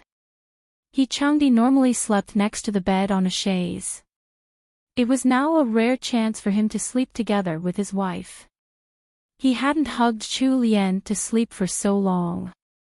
As he breathed in her naturally sweet scent, he quickly drifted off into dreamland. Chu Lian shifted her position within his arms and lifted her chin to look at Changdi's features, softened by sleep. She couldn't resist reaching out to stroke his skin. There were dark circles under his eyes, showing how he had worked the whole night. Although Chu Lian didn't really ask about what Changdi was doing at court, from the first half of the novel that she had read, she could guess at some things. While things seemed calm in the capital for now, there was actually a storm brewing underneath. Ever since the crown prince had presented the fake phoenix to the emperor, there had been more and more of his ugly news revealed. Finally, the corruption case in Chaozhou had been exposed. While the crown prince was still holding on to his position, he had already been grounded in the East Palace for close to 2 months. This grounding was basically equal to imprisonment. The officials on the crown prince's side had made their moves, some of them had switched sides, and some of them had resigned. There were barely any supporters of the crown prince left. It was practically a fact that the emperor had already taken away the title of crown prince from second prince. All that remained was the formalities. By now, the factions of 6th prince and 4th prince were already going against each other in secret. Changdi had been working through the night likely due to a major incident in their faction. She didn't know much of politics in court and didn't have any subordinates who could be of use, so she couldn't help him directly. The only way she could contribute was likely through money. The first batch of tea that she had prepared in early spring had already been sent to Dijufeng. She would likely get the results from that tea soon. Deep in her thoughts, Chu Lian didn't notice the passing of time. In the blink of an eye, it was time for Changdi to head out to court. Wenqing called out from outside to remind them of the time. Before Chu Lian could wake Changdi, he had already opened his eyes. Are you still sleepy? Chu Lian rubbed his slightly prickly chin and placed a kiss on it with a mischievous smile. The sight of her rosy cheeks riled up the desire in Changdi's heart. He returned the kiss with force, but on her lips. Only when he had had his fill, did he stop and try to calm the fires burning in his body. I'll get up now, otherwise I won't make it in time for court. You can sleep a little longer. When I return, let's go to the old residence together. Actually, Chu Lian wasn't that sleepy either. She had already slept more than enough in the day and earlier at night. Even if she had only laid down with her eyes open for 2 hours, she still felt rather energetic. She got up and helped Changdi to find his court robes. She then personally instructed Xian to prepare breakfast before accompanying Changdi for the meal. Chu Lian sent him off at the gates. Chu Lian looked over the servants following after Changdi and noticed that Liyue wasn't there. She found it strange and remarked on it, "Where's Liyue? Has he gone somewhere to skive off?" Wenqing chuckled awkwardly. "He did something wrong yesterday and he's been punished by master. He's currently lying in bed." Chu Lian was surprised. "He was beaten?" Wenqing nodded and held out 2 fingers, 20 strikes of the rod. Chu Lian's mouth twitched. She had a rough guess at why Liyue had been punished. She glanced at Wenqing and noticed the concerned expression on her face, so she ordered, "Go and prepare some ointment and snacks. Visit him on my behalf." Chapter 677, Matriarchy's Good Intentions. 1. A spark of joy flashed across Wenqing's eyes. She bobbed towards Chu Lian and left to look for some ointment. Changdi had already sent a messenger out to the old residence with the good news this morning when he left the estate. When it was almost lunchtime, Countess Jingon actually came over personally with a group of servants. Chu Lian hurriedly went out to welcome her. Once she escorted her in all the way to Songtao Court, Countess Jingon looked her up and down with a beaming smile. "I can't tell that you're pregnant at all, you haven't put on any weight." Chu Lian led the countess over to a chair. "Mother, I'm eating 2 bowls of rice at each meal. I'm already trying my best." Countess Jingon was in a good mood after seeing that her daughter-in-law looked bright and healthy. "Eat whatever you want. If you don't have it around, then send Sanlang out to get it. You can't let yourself suffer." Chu Lian thought to herself, Sanlang might not even be able to find what she wanted to eat. The Great Wu didn't have any of the snacks from the modern world. "I'll listen to you, mother." "Really, why did the 2 of you wait until now to tell us the news? If I had known earlier, I would have moved over to take care of you. You're all alone here and we can't be too careless with your first pregnancy." Countess Jingon was genuinely happy for her son and daughter-in-law. She couldn't count on her eldest and second sons, so she was hoping that Changdi and Chu Lian could have a child as soon as possible. Chu Lian didn't hide the truth from her. "Mother, we don't need you to work so hard to take care of us. We have some senior servants around. Also, my pregnancy wasn't stable before, so we didn't mention it to you." Countess Jingon was managing the Jingon estate now, so she couldn't just leave and come over here to stay. There was also the matriarch still back in the old residence, so she couldn't really do as she said to look after Chu Lian. The countess was startled upon hearing that the baby had almost been lost. "Have you asked an imperial physician to check? How is it now?" Chu Lian smiled. "There's no problems at all now. We have Uncle Miao here too, so we don't need any imperial physicians." If she had really requested for an imperial physician over to check her health, then she wouldn't have been able to hide her pregnancy. Hearing so, Countess Jingon heaved a sigh of relief. She started talking to Chu Lian with sincerity and passion. "You absolutely have to take good care of your health during this pregnancy. If there's an emergency, and unless there's no other choice, I would rather that you give up the child than to damage your body permanently. Don't follow down my path. The 2 of you are still young. If you nurse your body well, there will still be time to get pregnant again." This was what Countess Jingon truly felt from the bottom of her heart. Back then, she had ignored her weak health to give birth to children, causing her to fall seriously ill and suffer for decades. Of course, Countess Jingon didn't blame any of her 3 sons. They were all her flesh and blood, so there was no such thing as resentment or hate for them. She simply wanted to let her daughter-in-law know how important it was for her body to be healthy. Chu Lian was touched by the countess. It hadn't been easy for her mother-in-law to speak such words to her. "Mother, don't worry, I'm perfectly healthy now." "Then you'll rest assured about your health.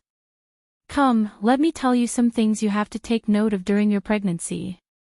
While Chu Lian had already heard similar pointers from the senior servants, she still patiently listened to all of what Countess Jingon had to say and made mental notes in her heart. Xian steeped the newly made batch of tea for Countess Jingon, while Chu Lian only had honey water. Countess Jingon sipped at the tea to wet her throat, before dismissing the maidservants around them and pulling Chu Lian closer to ask some intimate questions. A corner of Chu Lian's mouth twitched and she shook her head with a blush. "Lianer, there are some things that mother just has to tell you. You can't spoil your man at this time.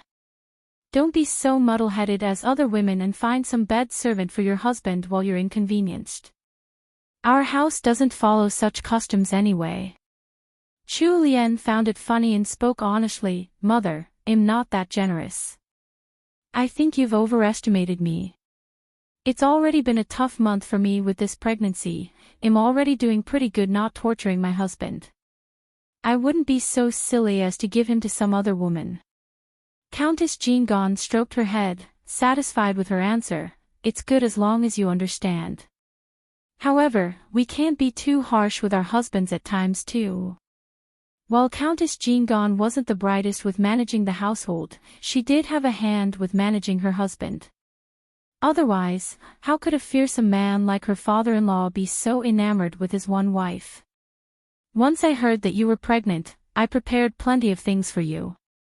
I came a little rushed today, so I'll send them back with you after you come over to visit the old residents."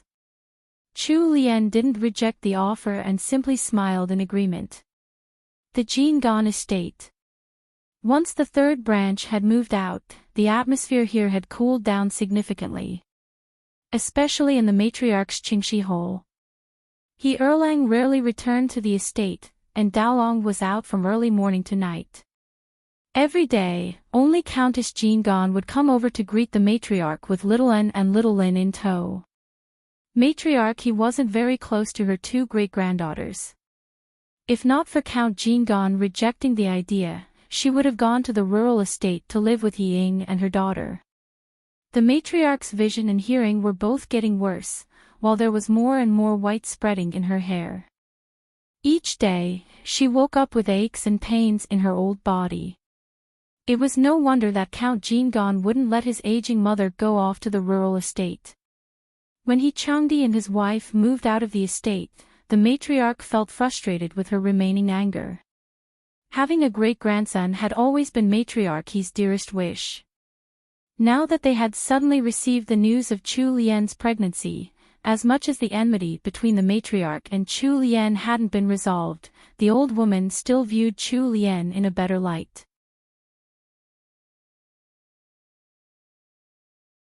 Chapter 678, Matriarchy's Good Intentions. 2. Chu Lian was only 3 months pregnant, so counting back the days, it had happened only after they had returned to the capital.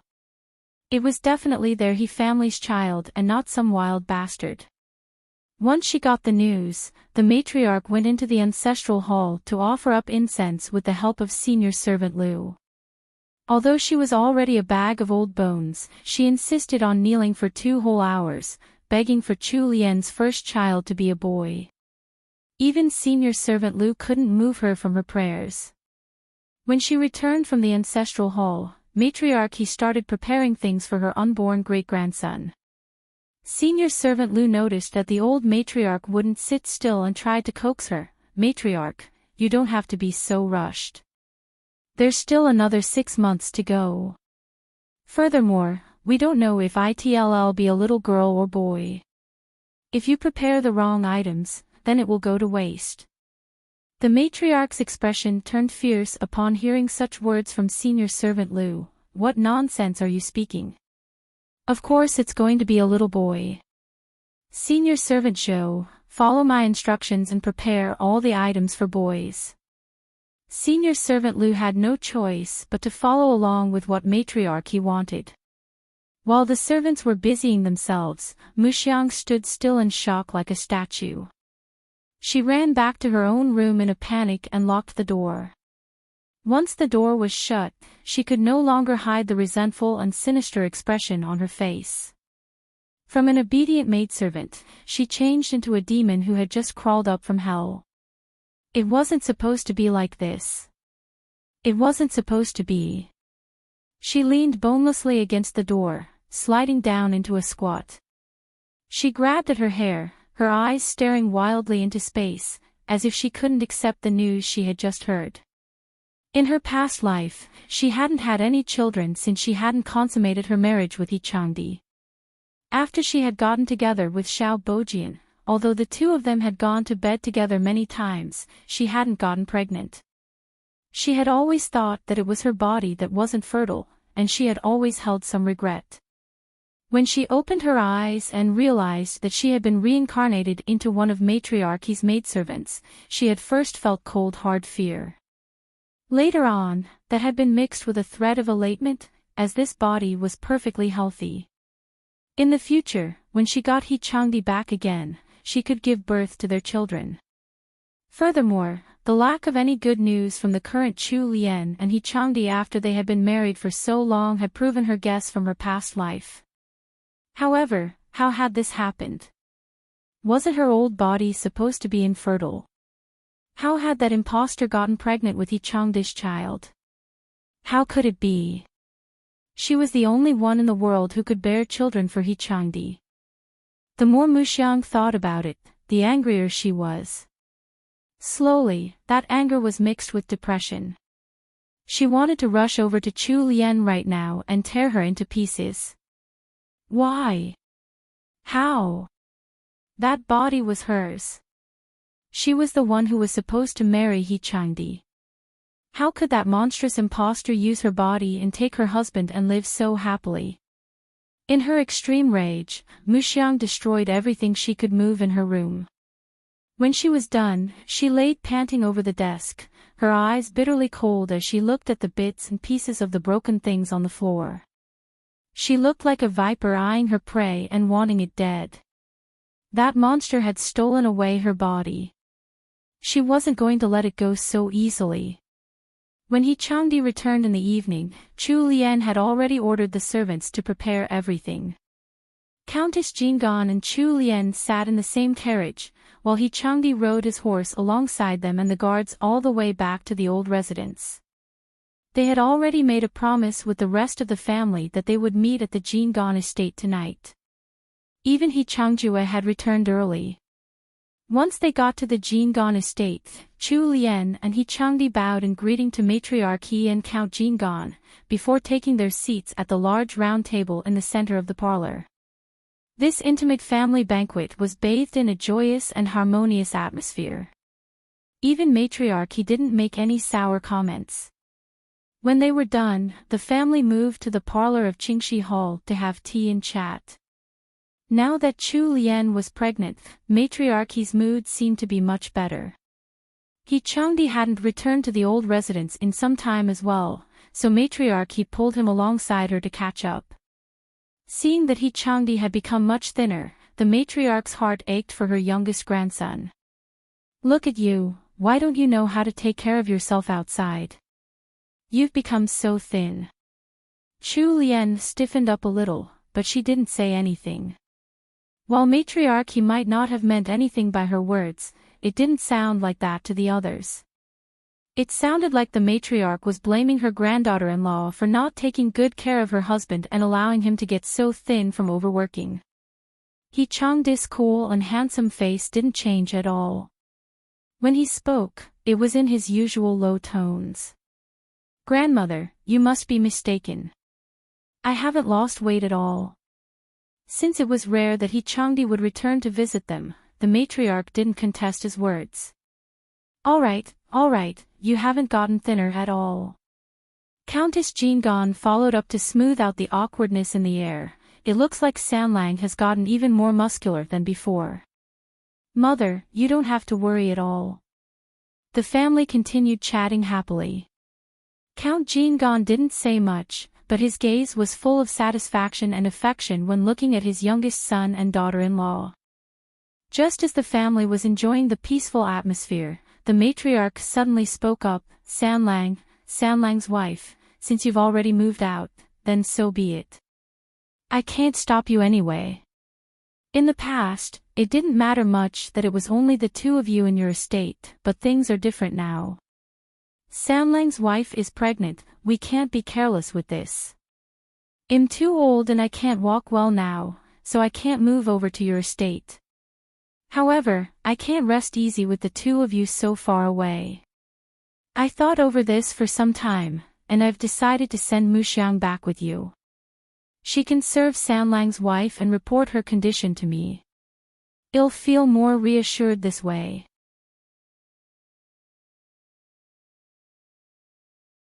Chapter 679, Muxiang enters the estate. 1. Everyone was stunned by the sudden decision from matriarchy. Let Muxiang go to the Anyuan estate to take care of Chu Lian.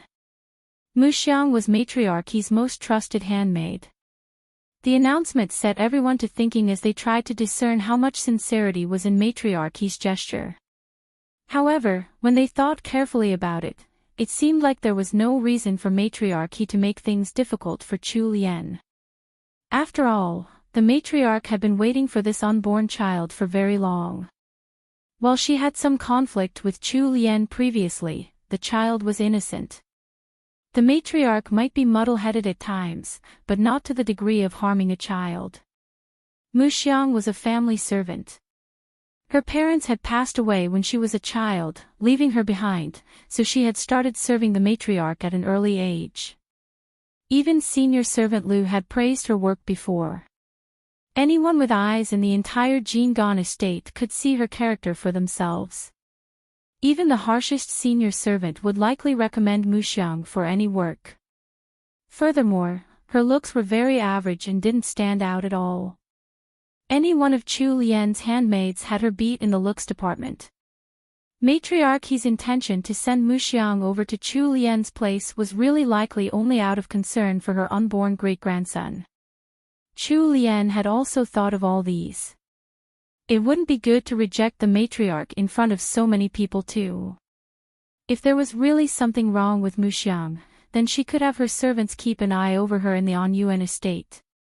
Countess Jingan subtly winked at Chu Lian, indicating that Chu Lian should agree to the matriarch's request.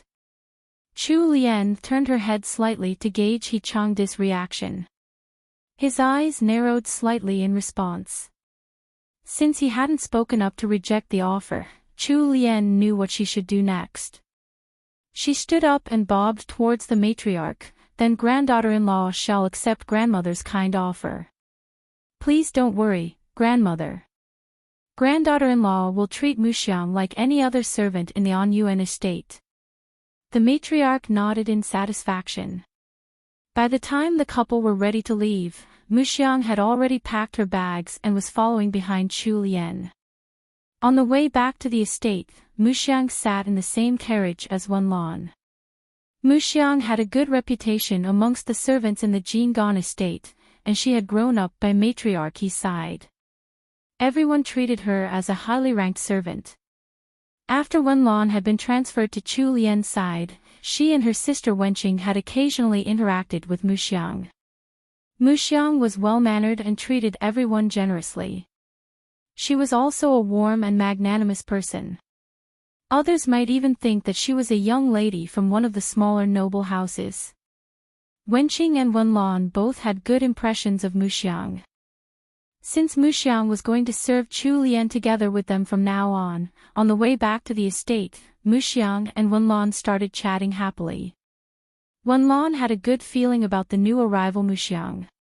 When they returned to the Anyuan estate, Chu Lian told Wenlan to let Muxiang settle in her new room.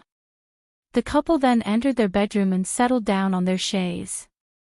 He Changdi dismissed all the servants.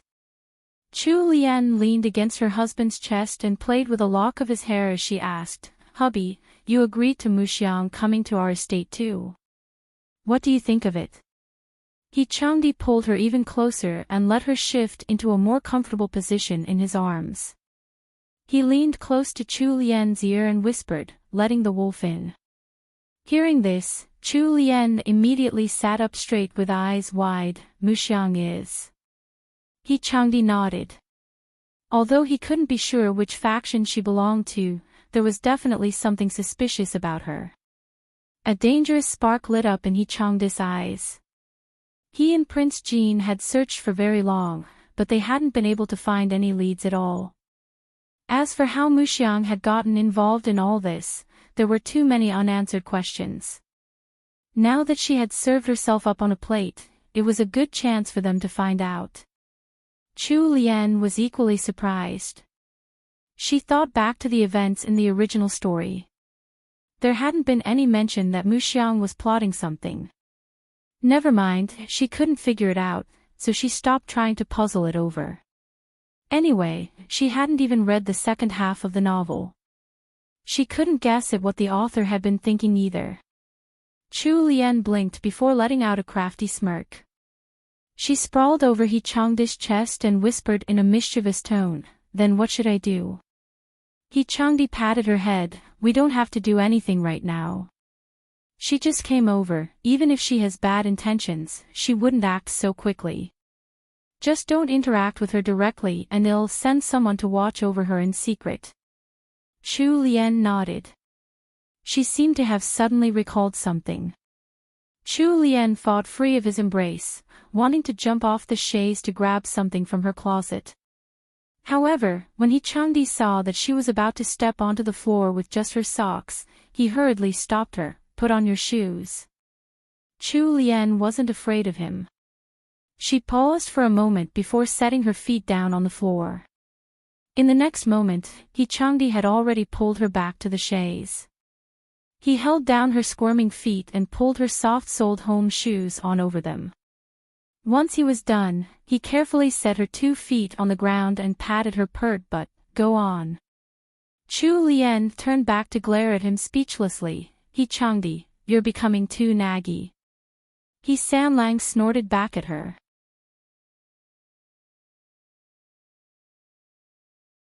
Chapter 680, Muxiang enters the estate. 2. Chu Lian quickly came back with a small, exquisite mahogany box. She sat down by He Changdi's side and pushed the box to him. "There, that's for you." He Changdi's voice was low and magnetic as he asked with a little smile, "What is it?" Chu Lian passed him the tiny silver key that she kept on her at all times. "Won't you know once you open it?" Expectation built up in He Changdi's heart unconsciously. He took the silver key and made quick work of the lock. With a clack, the box sprung open. There was a contract and a square personal seal. Although He Changdi didn't interfere with Chu Lian's businesses and he never investigated her properties, he still knew a little about what his wife did. His servants were still right by her side after all. A personal seal from Tonghui. Tonghui Bank was a bank opened by one of the rich Shandong nobility. Although it wasn't as big as the government-controlled Longhui Bank, it was a private bank, so there were all sorts of powers backing it. It was a mix of crooks and honest folk. Those who didn't want to reveal their identity would use Tonghui Bank.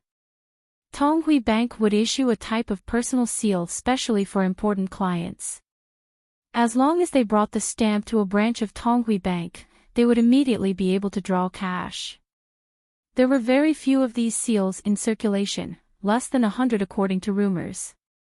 Tonghui Bank was older than the Great Wu Dynasty, so it could be imagined how valuable a personal seal from Tonghui Bank was. This was also a direct reflection of how profitable Chu Lian's northern market was. Chu Lian nodded without any change in expression. "It's mine. I'm giving it to you to use. Aren't you lacking in funds?" He Changdi's gaze fell upon his beautiful wife. He sighed and stroked her smooth cheek. "My silly Lianer, don't you know what this seal represents? And you're giving it to me just like that?" Chu Lian puffed up her cheeks and rolled her eyes. "What else could it represent? It's just money. What can I do with all that money anyway? You'll put it to better use." Our Great Wu is large but lacking in material goods, so it's easy to earn money. Anyway, it's not like there's a limit to how much I can earn. I'm not a dragon that needs to hoard gold either. Chu Lian thought differently from most noble ladies because she was a modern person at heart. Most noble madams would simply store and save up their money once they earned it and feel content looking at the mountain of gold at home. What they didn't know was that money had to be spent in order to generate wealth. The amount of money that Chu Lian had was just a number anyway, using it where needed and getting things done was more important. She had only opened up the market in the north on a lark, for the citizens of Liangzhou and giving the poor barbarian people another source of income. Based on some luck and some power, she had somehow made the business bigger than she had imagined. If the business grew too big, it might attract unwanted attention, so Chu Lian was actually satisfied with what it was now. As long as she had enough money to spend and her days were spent carefree, that was enough for her. Having a huge amount of silver wouldn't bring her any joy and would instead bring a lot of worries. Why not just throw it all to He Changdi and let him settle it for her?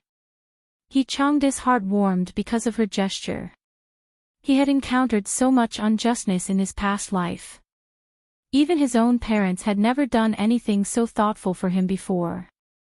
At this moment, he felt that all the pain and suffering he had gone through in his past life had been for the sake of earning the love of this woman in his arms now. When Chu Lian noticed that his eyes had gone unfocused and that his lips were pressed together as he remained silent, she frowned and waved one fist in front of him. She acted tough as she mock-threatened, "What?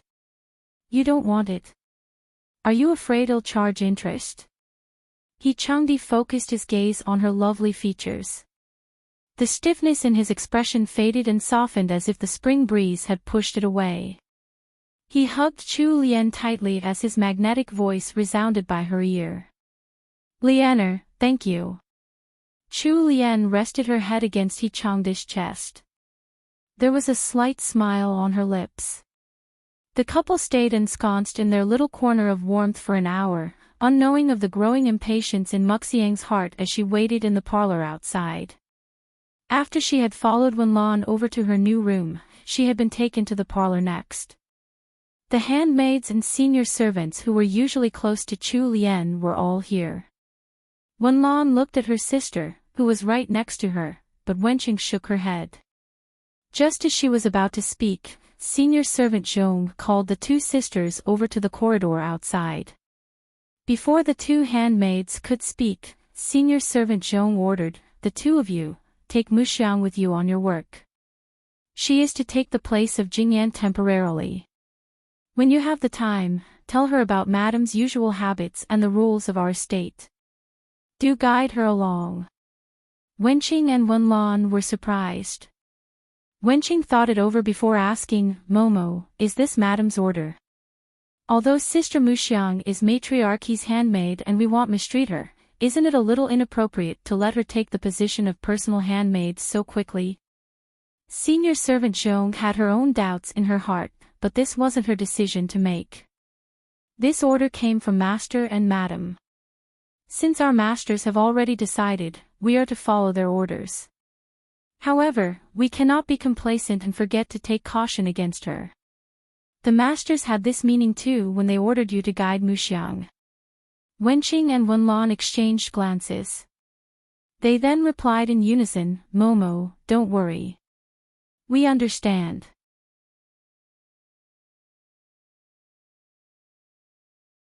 Chapter 681, Poisoned, 1. After another half-month, it was finally time for He Changdi's concubine, Miaozhen, to give birth. Miaozhen went through labor for a whole day and night before her child was finally born. However, it was just a girl. This made the matriarch very disappointed. After this illegitimate daughter of the main branch was born, the matriarch never even asked after them once. Since Miaozhen's pregnancy hadn't been smooth sailing and she had almost lost her child once, she passed away due to losing too much blood right after the birth. The newborn girl was weak from birth and she lost her mother too early. He Changdi was a busy man, so it was Countess Jingan who had to step up to take care of the child. When Chu Lian heard the news, she gave out a sigh and subconsciously rubbed her own belly. A motherless child was most pitiful. Furthermore, that child was only a low-ranking illegitimate daughter. If Countess Jingan took her under her protection, all would be well. However, if her mother-in-law didn't have the energy to take care of that child, then that child would never have a good life. Chu Lian called over senior servant Gui and told her to prepare some gifts for Countess Jingan, in order to celebrate the newly born life. Mu Xiang was on duty at the side. When she saw Chu Lian acting this way, she felt contempt. She was jealous to the point of madness within. She cursed the freak who had taken over her body to die an early death. However, she hid her disdain well. Even Chu Lian hadn't seen any inklings of anything suspicious to do with Mu Xiang after half a month. Wenqing brought in a pot of nourishing soup and placed the tray on the desk. She scooped some soup into a bowl and placed it in front of Chu Lian before asking, "Madam, are we still going to Prince Wei's estate in the afternoon?" Chu Lian nodded while enjoying her soup. "Of course, tell the steward to prepare the carriages and the guards. I'll go right over after the meal." Royal Princess Duanjia had come over to visit Chu Lian 2 days ago. She had mentioned that Princess Wei had been feeling giddy and faint recently and that the imperial physicians hadn't been able to tell what was wrong. Chu Lian had been startled by this news and she had promised Royal Princess Duanjia that she would bring Great Dr. Miao over to check on Princess Wei. When they were done with lunch, Chu Lian and Great Dr. Miao sat on separate carriages and headed to Prince Wei's estate under the protection of a group of guards. Prince Wei's estate wasn't too far from the An Yuan estate. It only took about 15 minutes by carriage. Since she had already made an appointment with Royal Princess Duanjia, when they reached the gates of the estate, there was a steward already waiting for them. He welcomed them in and let them ride in without disembarking from the carriages. Senior servant Lond personally ushered Chu Lian and Great Dr. Miao into the inner court, where Princess Wei and Royal Princess Duanjia were already waiting. The moment Chu Lian entered, she could see how pale Princess Wei looked. She quickly stepped forward to make her bob, but Royal Princess Duanjia immediately pulled her up and rolled her eyes at Chu Lian. "Chu Lu, why are you still acting so courteous with us? Come and sit." A smile blossomed on Princess Wei's face at the sight of Chu Lian. She held Chu Lian's soft little hand and pulled her down to sit next to her. She looked her up and down for a long moment before frowning. "Why haven't you put on any weight after getting pregnant?" Chu Lian hurriedly shook her head. "Of course I have." She leaned closer in and made a pained expression as she explained, "My legs and arms have gotten much thicker. I'm actually troubled over how fat I've gotten. If my stomach gets any bigger, it'll feel like a ball." Princess Wei poked her in the middle of her shiny forehead and glared at her. "You silly girl, what nonsense are you saying? I have a few recipes that are good for pregnant women. I'll have senior servant Lon write them down for you later. Then I'll have to thank your highness." Princess Wei couldn't resist pinching her pink cheeks. Following that, Chu Lian helped Princess Wei into a side room so that Great Dr. Miao could check her pulse. Hidden behind a screen, the Emperor looked at Chu Lian with loving eyes. The Yi Sun of his memories had been around Chu Lian's age. However, Yi Sun had been slightly taller and more curvy than Chu Lian was now. Chu Lian had only resembled her mother partly before when she was thinner. Now that she had put on a little weight from the pregnancy, she looked more and more like Yi Sun. The Emperor was stunned at first sight and he almost thought that Yi Sun had come back to life. Unknowingly, the Emperor's eyes became wet with tears as the memories that he had almost forgotten were awakened by the sight. Thinking back to the wonderful times he had spent with Yi Sun and how the two had been forced apart, as well as how Yi Sun had been forced to marry someone else while bearing his child, his heart was set aflame. His face turned purple and he actually fainted right over. Prince Wei, who had been accompanying his brother, was shocked out of his wits. He managed to catch the Emperor with quick reflexes. Otherwise, the Emperor would likely have knocked his brains out on the ground. Prince Weiss' expression turned and he called out quietly to his brother, "Brother, please wake up." Unfortunately, the unconscious Emperor didn't react to his brother's voice.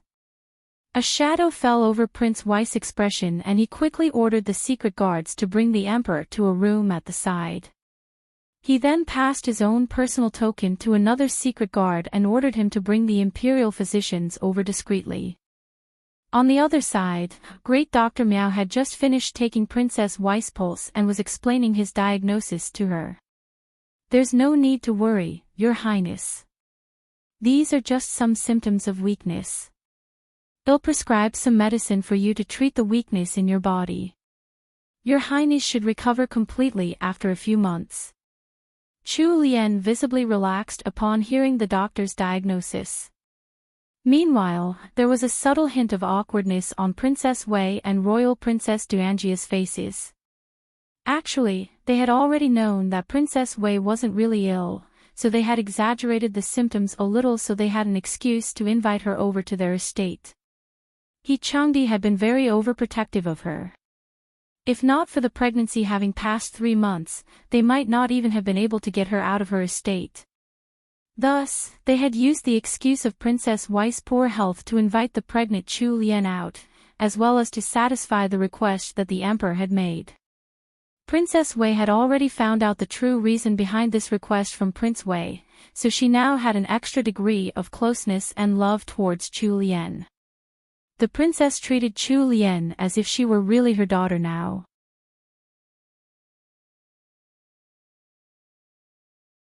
Chapter 682, Poisoned. 2. Your Highness, you'll have to eat your medicine regularly. I'll tell Senior Servant Lon what to do. Chu Lian didn't know of the underlying reasons for her visit. She was genuinely concerned for Princess Weiss' health. Great Dr. Miao stroked his long, white beard with a spark of understanding in his eyes. His decades of experience meant that he could see through certain things.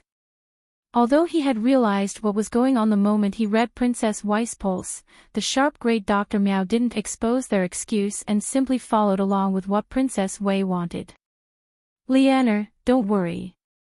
You still have to worry about your own health first, with that little one in your belly. Have the symptoms gotten better this month?" Chu Lian smiled and nodded. "I can eat whatever I want now without any nausea." Princess Wei returned the smile and stroked her head.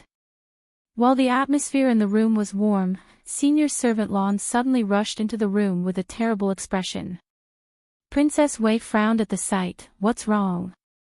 Why are you in such a hurry?" Senior Servant Lon glanced at Chu Lian, then Royal Princess Duanjia. In the end, she could only lean close to Princess Wei and whisper something into her ear. "What?"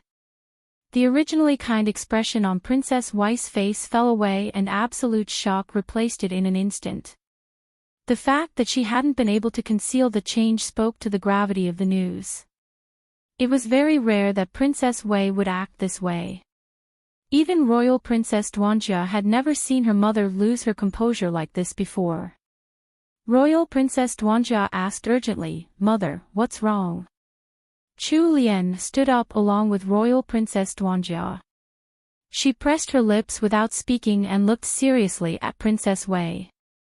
With a subtle nudge from Senior Servant Lon, Princess Wei suddenly came back to her senses. She abruptly looked towards Great Dr. Miao, who was sitting at one side. "Doctor, I have a request that I hope you might accept." Princess Wei spoke very humbly. She didn't even refer to her status while speaking. Great Dr. Miao was first startled for a moment, before he replied, "If your highness has some request, please feel free to speak. If it is within my means to help, I won't stand by idly." While Great Dr. Miao did have some arrogance that came with his age, he wasn't stupid. He knew of Princess Wei's status. Someone who could make her this worried enough to humble herself, was likely someone of equally high status. Although he didn't care about fame, He knew that there were some people he couldn't afford to offend if he wanted to continue living peacefully. Princess Wei just so happened to be one of those. Furthermore, it would likely be in line with his strengths, so there shouldn't be much difficulty in her request. Princess Wei was an upright character and she wouldn't make unreasonable demands. Soon, the princess personally led Great Dr. Miao to a room that was under heavy guard. Chu Lian was left under the care of Royal Princess Duanjia, and even senior servant Lan wasn't allowed to follow them.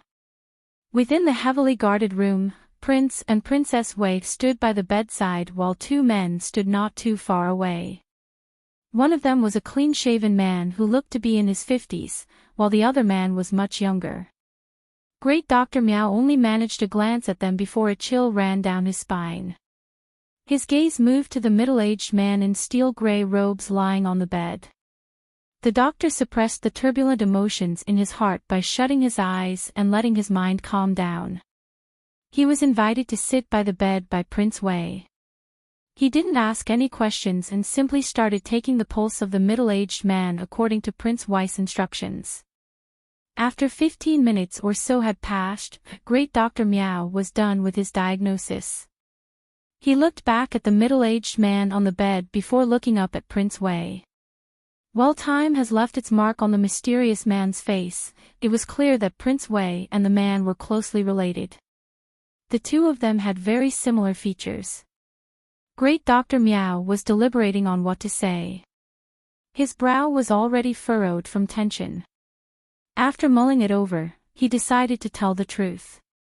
"Your Highness, would it be possible to speak elsewhere?" Prince Wei was slightly surprised. He hadn't thought that the doctor would make such a request. He looked over the other people present in the room with caution. After a few seconds of thought, he agreed to Great Dr. Miao's request. "Doctor, please follow this prince this way." The two of them entered a quieter room. Prince Wei set his personal bodyguards at the entrance, so no one would dare to approach.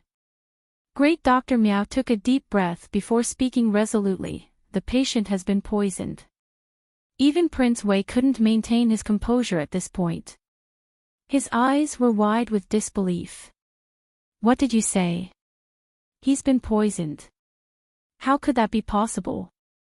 His brother was the ruler of the land under heaven, the regent of their kingdom. There were many talents gathered under his court. How could he possibly be poisoned? Since Great Dr. Miao had decided to speak the truth, he had also considered Prince Wei's emotional outburst. He first waited for Prince Wei to calm down before explaining everything to him. "It's a slow-acting poison. This old doctor can't tell which poison it is until further examination. However, this old doctor can confirm that it isn't a common poison and that it hasn't spread throughout the patient's body yet. There is still a chance for treatment at this point. If treatment is delayed any longer, the patient will be beyond saving." Prince Wei had already been through great turmoil in his life. During the fight for the throne, where they had battled against their brothers, he and the emperor had carved out a bloody road for themselves. As grave as it was, could any other matter compare to the perilous situation they had been in back then? He quickly calmed down. "How confident are you that you will be able to treat the patient?" Great Dr. Miao was silent in thought for a moment before he lifted 7 fingers, 70%. With the right ingredients, it could be as high as 80%.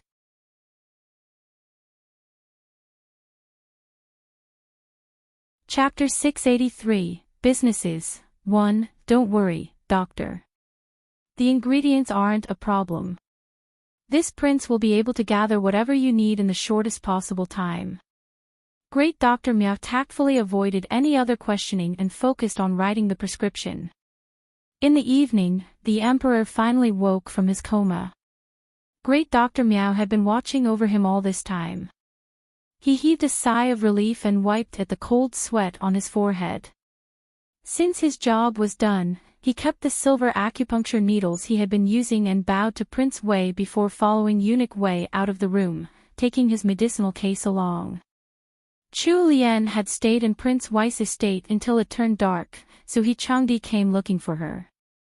The couple had their dinner at the estate before returning to their own home. Since Chu Lian was pregnant, He Changdi accompanied her in the carriage instead of riding his horse. Within the spacious carriage, He Sanlang wrapped his wife in his arms and set his chin on the top of her head. One arm was placed at her waist, while his other hand was linked with hers. His low, magnetic voice resounded from the top of Chu Lian's head. "Lianer, how was Her Highness?" While she had been with Princess Wei, Chu Lian had been worried for the prince's health. However, now that they had left Prince Wei's estate, she could feel that something wasn't quite right. She had spent more time with Great Dr. Miao, so she understood his personality well. From what he had said earlier, there was likely nothing wrong with Princess Wei's health, and the princess herself knew that as well. Since Princess Wei was perfectly healthy, why had she specially invited her over? Also, who had Great Dr. Miao gone to see in the afternoon? Senior servant Lan wasn't any normal servant. Someone who could make her that anxious was likely very high-ranking. Chu Lian prodded at He Changdi and pulled away slightly from his embrace. She looked up at him with her lovely eyes, which contained an intelligent glint. She clutched He Changdi's robe with one hand and shook her head before asking, "Hubby, do you know who was ill at Prince Wei's estate today?" He Changdi had some men under his command.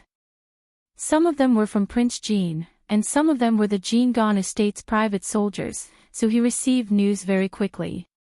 He Sanlang frowned. "I don't.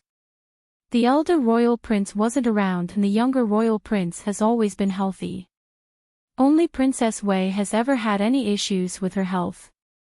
Since Princess Wei was fine, then who was it that Great Dr. Miao had seen?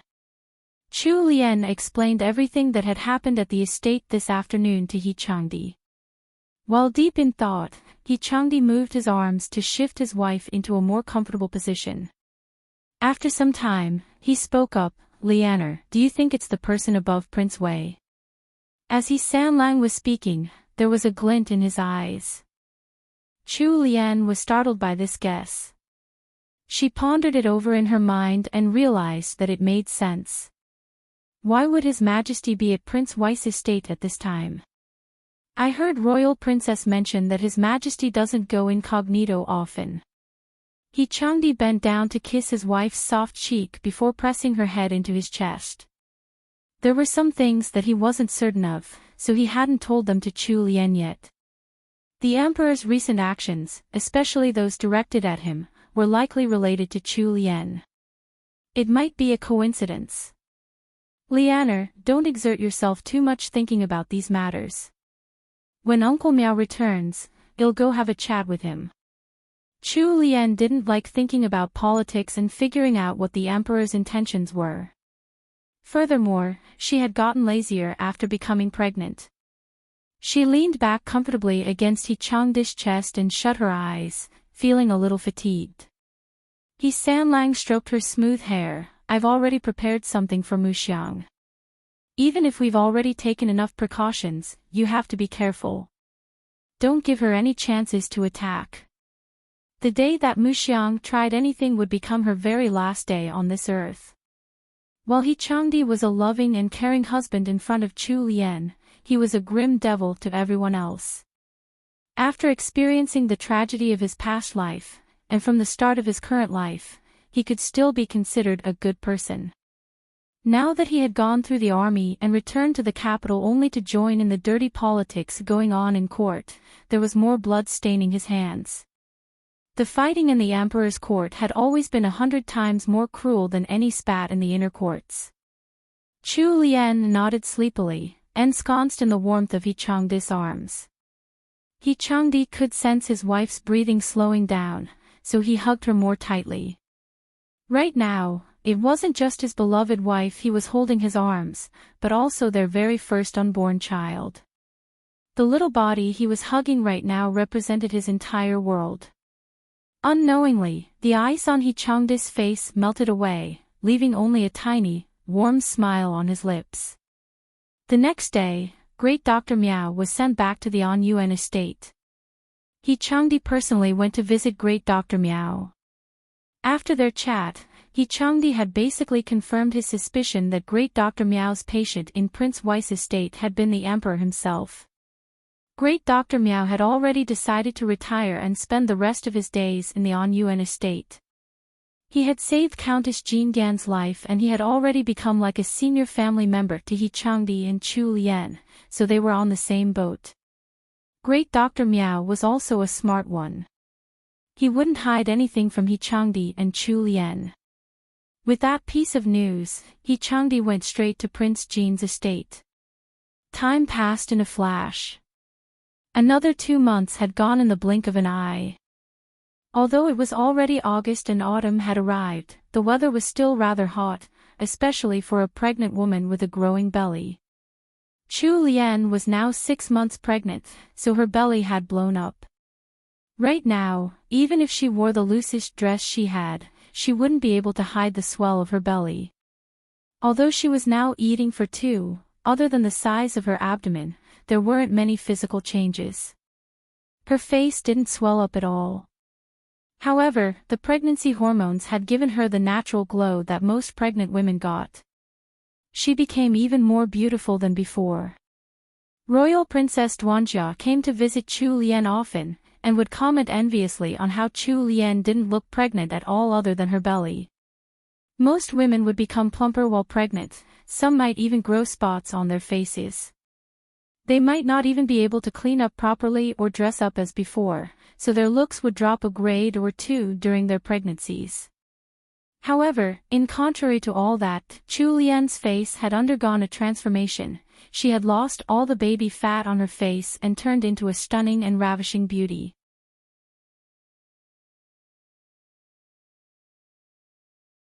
Chapter 684, Businesses, 2. In the afternoon, Chu Lian was sitting in a pavilion by a lotus pond in their garden.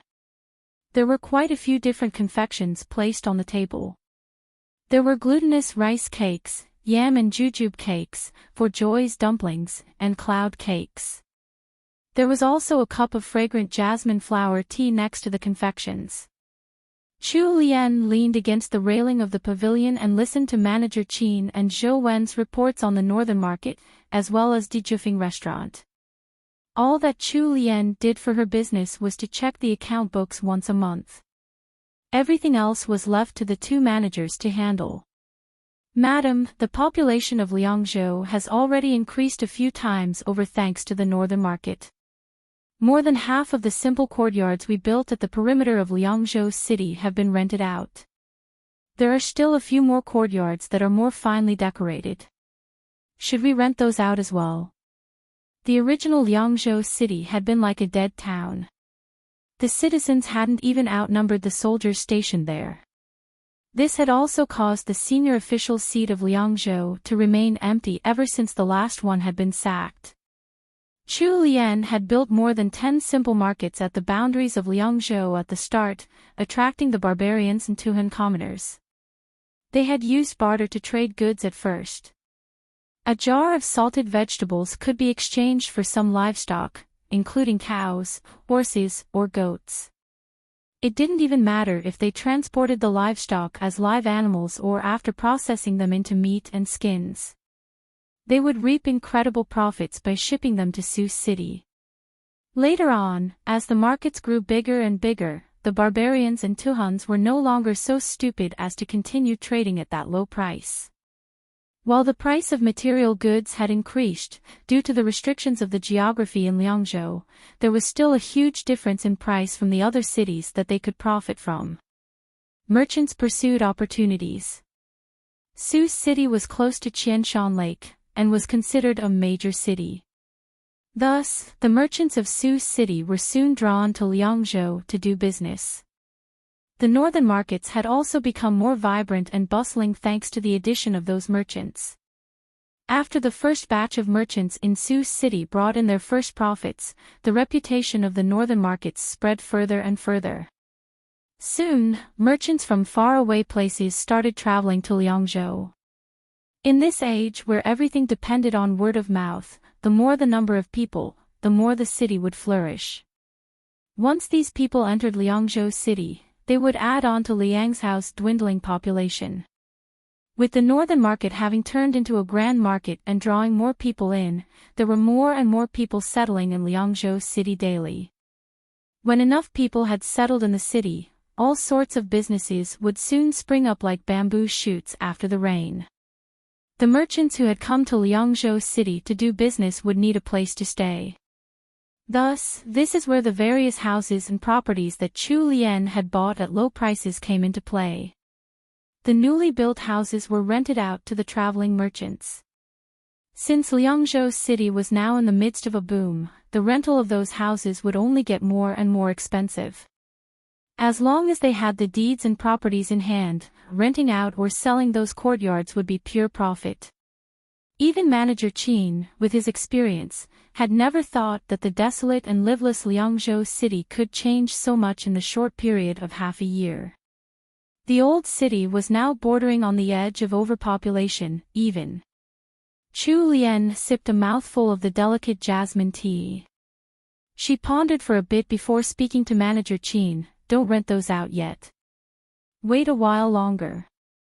If you have some extra cash on hand, renovate those courtyards and make them even more luxurious. Now that Liangzhou city had become a hub for foreign trade, all the merchants, regardless of their nationalities, would definitely have to find a place to spend their hard-earned money. Chu Lian was thinking of building something like a 5-star hotel. While Manager Qin didn't know what Chu Lian was considering, he had never questioned Chu Lian's decisions even if he didn't understand them. After serving Chu Lian for all this time, he already understood that their madam had plenty of strange ideas to spare. Furthermore, her decisions always took them steps ahead of the competition. Once Manager Qin was done with his reports, Zhou Wen stepped forth for his turn. He was now helping Chu Lian to manage the Jufeng restaurant and her other businesses in the capital. This summer, they had added on a tea garden to the list. Reporting to Madam, regarding the Biluakan green tea that we started selling in Dijufeng this spring, our pure profits alone have surpassed 10,000 taels thus far. The reservations made for the next batch of tea for this autumn has also surpassed 10,000 taels. May I recommend raising the price a little? Chu Lian shook her head. No, we won't raise the price. We have to be honest with our business.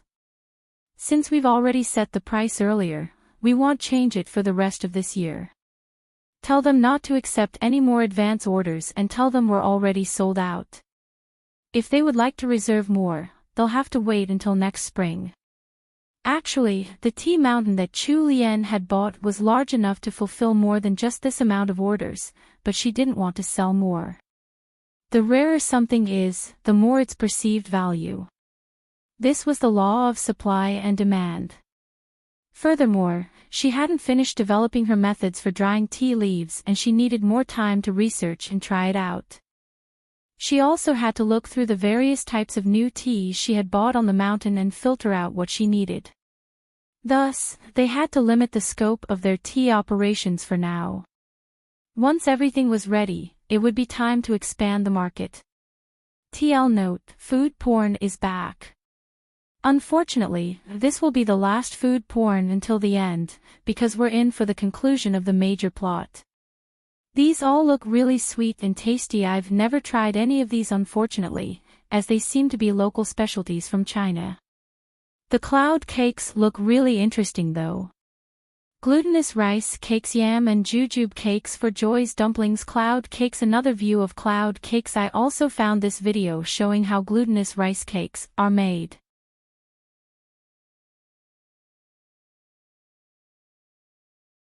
Chapter 685, Baby Moving. 1. Zhou Wen took a mental note of Chu Lian's instructions, before shooting a challenge at Manager Qin with his eyes. Manager Qin snorted disdainfully. Chu Lian was watching, but she couldn't do anything about it. Although they were both her equally capable assistants, the two men were in the peak of their youth and they both had an area that they specialized in. While they were helping Chu Lian to manage different businesses, they were secretly comparing themselves to each other and working harder to outshine their rival. Manager Chin paused in thought before asking, "Madam, should I continue depositing the profits from the northern market into the bank?" He had discovered recently that the money in the bank had all been withdrawn. Manager Chin had found it strange, but he hadn't asked about it out of tact. Chu Lian nodded. It wasn't just the northern market's profits. Once the tea mountain started normal production, its profits would also be deposited into the same bank account. Since things hadn't settled down yet, they would only need more and more money as time passed. Once the two managers were done with their reports, they both left. Chu Lian had been becoming less and less mobile these few days, so they didn't want to disturb their master's rest. Chu Lian took another light sip of jasmine tea. Although it was already early autumn, it was still hot outside. She couldn't drink green tea to curb the heat due to her little one, so she could only drink some flower tea to make do. She gazed out over the lotus pond and enjoyed the cool breeze blowing over. The ripples and vibrant greenery on the pond soothed the heat of her body a little. Today, she was wearing a light purple dress with long sleeves and a pink sash draped over her shoulders. The dress was decorated with albizia flowers. All she had in the way of accessories was a simple plum blossom jade hairpin to secure her bun. She hadn't even worn earrings. Her face was glowing from within and she had a healthy blush on her cheeks. She looked even better than before she had gotten pregnant. Senior servants Xiong and Gue thought that Chu Lian's outfit was far too humble, so they had pulled out a box of forehead ornaments for Chu Lian to pick from. Chu Lian couldn't get the two senior servants to budge, so she picked out a beautiful golden lotus to paste on her forehead. As the sunlight streamed through the gaps in the tree canopy above, some rays would shine on Chu Lian's forehead, lighting up the golden lotus ornament. The reflected sunlight gave the illusion of a golden glow around her. Just as she was calculating the projected income from the northern market and dejuffing in her mind, there was a sudden movement from her belly, causing Chu Lian to freeze up. This was her baby moving. He Changdi had just returned from his ministry and had come looking for Chu Lian, only to be met with the sight of Chu Lian all stiff with a weird expression on her face. His originally calm state turned into tension at once. He quickly strode over and reached Chu Lian's side in record time. He immediately wrapped his arm around her thin shoulders in support. "Lianer, what's wrong? Are you feeling uncomfortable anywhere?" He Changdi frowned heavily, afraid that something had gone wrong. After the 4-month mark had passed, Chu Lian's belly had swelled up like a balloon. It was growing by the day. At first, he had found it strange that Chu Lian's body had been as slender as before after 3 months. If she went out in a dress, no one would be able to tell that she was pregnant. He had even specially gone to seek out great Dr. Miao to ask him, and had gotten laughed at in return. However, in the blink of an eye, Chu Lian had suddenly increased in size. Sometimes, when he looked at her tiny figure and protruding belly, he couldn't help the urge to follow behind her to help her hold up her belly. He was eternally afraid that she would slip and fall. He Changdi had heard from great Dr. Miao that it wasn't good for women to get pregnant at too young an age. Seeing how much she was suffering during this pregnancy, He Changdi was especially vexed with himself for not knowing all this common knowledge before. Now he had caused Chu Lian to bear such suffering at a young age.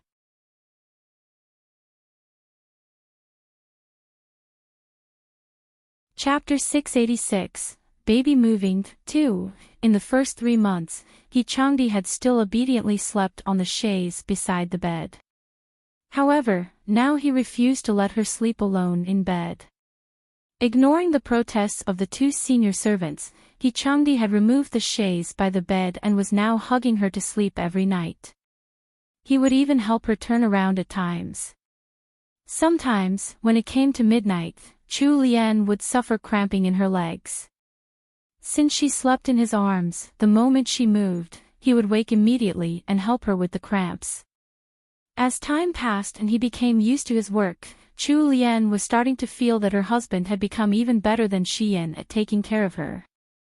Chu Lian was still in the midst of a daze. She turned to look up at He Changdi with blank eyes. When He Changdi noticed that there wasn't any pain in her expression, he first heaved a sigh of relief before placing a kiss on her cheek. He lowered his voice and whispered gently into her ear, "What happened?" Something moved within her bloated belly again. This time, Chu Lian was completely sure of what was going on. She came back to her senses and burst into a wide smile. She replied He Changdi with an equally soft voice, "Hubby, he's moving." "Ah." The novice dad was completely confused. The smile on Chu Lian's face widened into a grin until her eyes were sparkling. She pulled He Changdi's hand over and set it down on her belly. The little bun then helpfully gave another tiny kick. He Changdi was trained in martial arts, so his 5 senses were stronger than most. He could clearly feel a bump suddenly appearing on the smooth skin he was touching, before subsiding back down. He reacted just like Chu Lian had and froze up entirely. Cracks started appearing in his frozen expression as he processed what was going on. The weird look on his face made Chu Lian burst out into peals of bell-like laughter. She covered He Changdi's hand with her own and wrapped her other arm around his neck. She looked up at him, full of smiles, as she continued watching his expression change. This was the first time she had felt the baby move in her whole pregnancy. Being able to share in this moment with her loved one was a different sort of bliss. He Changdi gulped hard. His normally clear eyes were now clouded over in bewilderment. He asked stupidly, "This is our child moving?" Chu Lian nodded with a smile. "The little fellow is saying his to his dad." As she was talking, He Changdi could feel another bump under his hands. This time, the baby kicked much harder than before. Perhaps he had sensed his dear dad on the other side, so he wasn't holding back in the last. The force of this kick made Chu Lian gasp a little. He Changdi's expression immediately turned into a frown upon seeing this. His face turned somewhat overcast as he asked, "Does it hurt?" Chu Lian shook her head, "I'm fine."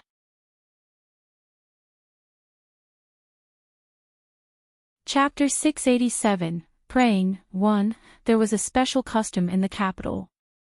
Pregnant women would have to visit the temple at least once to pray for an uneventful birth, as well as for their firstborn to be a boy. As a modern person, Chu Lian understood that the gender of her child wasn't something that could be changed just by praying to the Buddha. The moment her little bun came into existence, his or her gender had already been set. Doing anything else to try to change that would be fruitless. However, she knew that her knowledge wasn't shared by the others around her. Near the end of July, Countess Jingon came to visit her often and kept trying to persuade her to visit Dawn Temple. Countess Jingon even hinted subtly that this was also part of matriarchy's wishes. This was a time when the political situation in court was in turmoil. He Changdi would explain to her about the various movements in court when he returned home every day. She also knew clearly that the peace on the surface was hiding a major battle in the capital. The factions of 4th Prince and 6th Prince were locked in a long war now. Since He Changdi was Prince Jin's most trusted assistant, there were plenty of eyes on the Anyuan estate right now.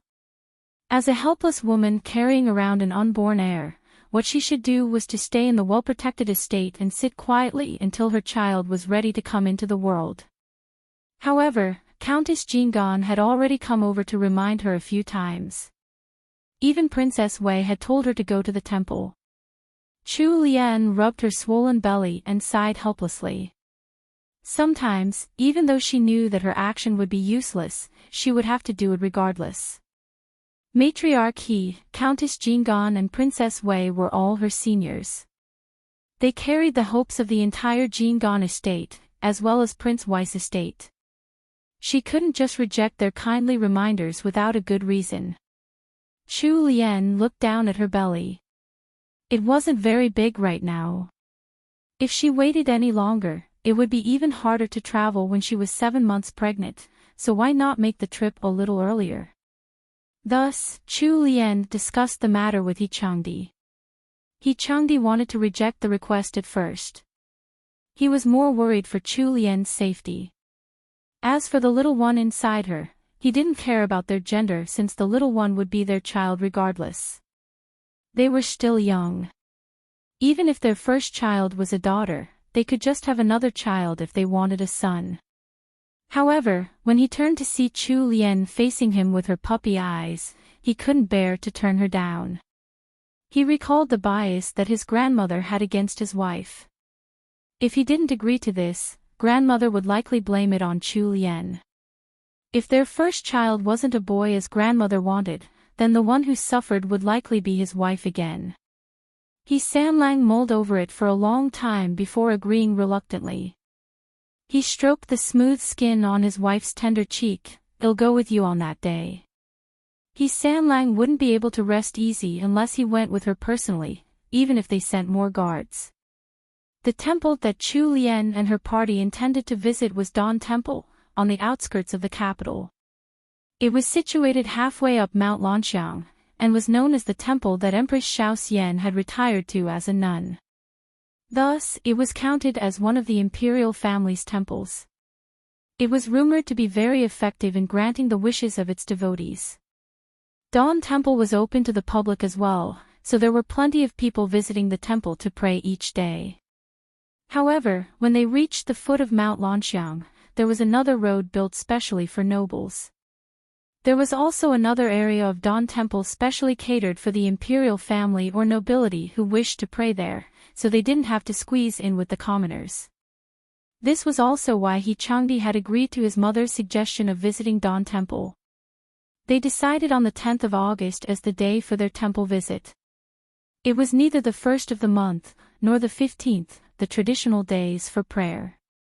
The weather was still hot as well, so it wouldn't be too crowded at Dawn Temple.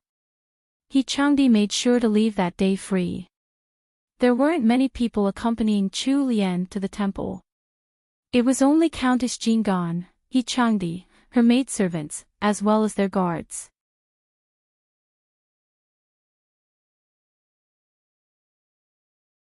Chapter 688, Praying, 2. Since they were afraid of any untoward incidents, once August had arrived, Chu Lian's close servants had started making preparations. On the morning of the 10th of August, Xian was suddenly overcome with a high fever. The ones chosen to accompany Chu Lian on this trip were Wenqing and Xian. Wenlan had gone to the tea garden and it would take a few days for her to return to the estate. Since Xian wasn't feeling well in the morning, they could only find a replacement for her. There were only Xian, Wenqing, Wenlan and Muxiang serving Chu Lian as her 4 personal handmaids. The only one most suitable to take Xian's place was Muxiang. Ever since Chu Lian had gotten pregnant and Muxiang had been sent here to serve her by the matriarch, Muxiang had been behaving properly over the past few months.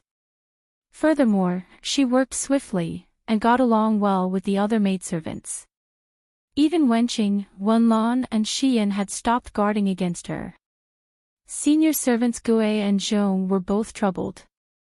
The 2 senior servants were still reluctant to bring Muxiang along.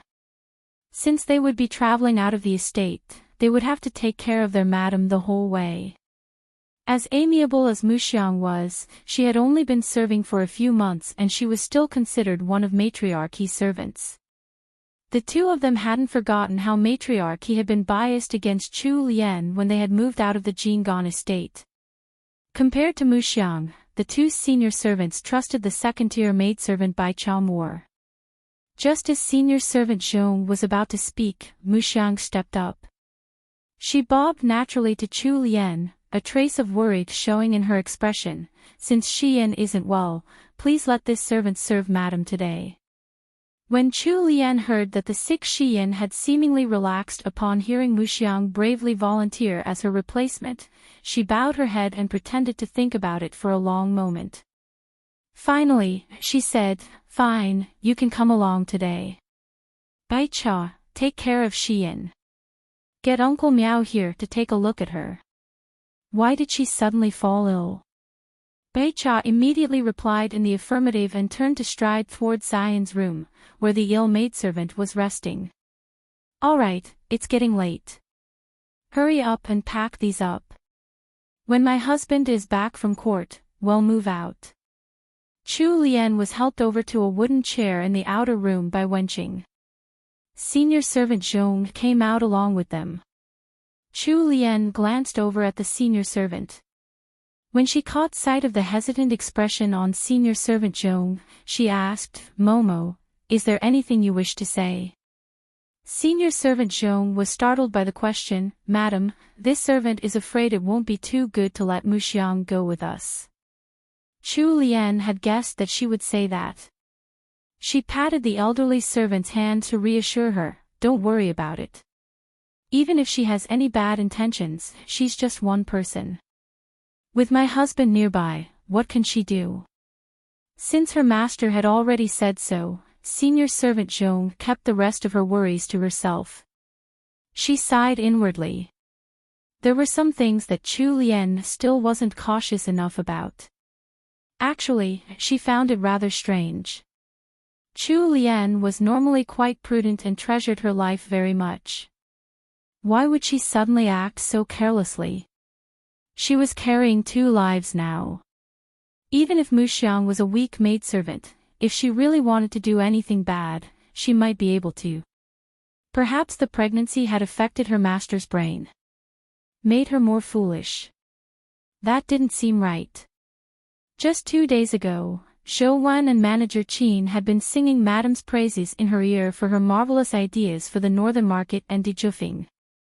Senior servant Zhong had no choice but to turn back inside and order Wenqing to watch Muxiang carefully. While Wenqing felt that there wasn't any need to, she still agreed. Once He Changdi returned from court, he changed into a comfortable set of robes and accompanied Chu Lian out. Countess Jinggan was already waiting in the outer court of the Anyuan estate. When they neared the entrance of their estate, He Changdi personally helped Chu Lian into the carriage. Chu Lian and Wenqing were to share a carriage with Countess Jinggan, while Muxiang and Countess Jinggan's handmaid, as well as a female doctor she had brought along, were to share another carriage. He Changdi would be mounted on his horse and lead the guards protecting both sides of the carriage.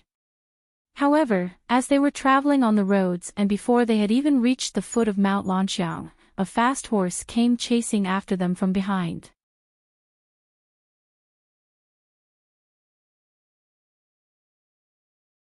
Chapter 689, Who Are You? 1. Laiwa turned around and frowned upon seeing the mounted man. With a twitch of his reins, he went up to He Changdi's side and leaned over to whisper, Master, it's Brother Zhang. Of course, He Changdi knew that Laiwa was referring to Zhang Mai. His expression changed and he instructed the guards to look after the convoy. He then urged his horse up to the carriage to tell them what he was planning to do before turning back and heading in Zhang Mei's direction to welcome him. Chu Lian was in the middle of chatting with Countess Jinggan when He Changdi passed his message to them. Countess Jinggan frowned. Why is Sanlang so busy even at this time? Chu Lian wasn't angry at all. Instead, she even smiled and reassured Countess Jinggan. Mother, you might not know this, but there's been some turmoil in the capital lately. Hubby has been very busy, so let him go and take a look. Since Brother Zhang has come personally, it must be something important. Countess Jinggan sighed. She thought back to the past and lamented, we're in the same boat then. When I was pregnant with Erlang and Sanlang, your father was also very busy and was rarely by my side. However, at least Sanlang's wife had a little more fortune than she had. Back then, when she had been pregnant, Count Jinggan had already returned to Mingzhou to take his post. Nowadays, even though He Changdi was busy with his work, at least he was nearby and he could find time to spend with Chu Lian. Chu Lian's smile brightened up even more. Actually, she wasn't as calm and confident as she appeared on the surface. In a short moment, Laiwa spoke up from outside the carriage.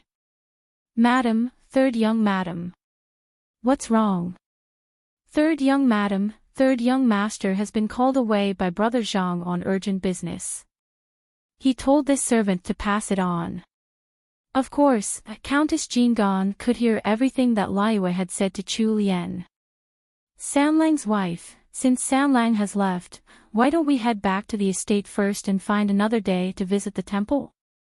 Without He Changdi here, Countess Jingan couldn't rest easy with her heavily pregnant daughter-in-law in tow.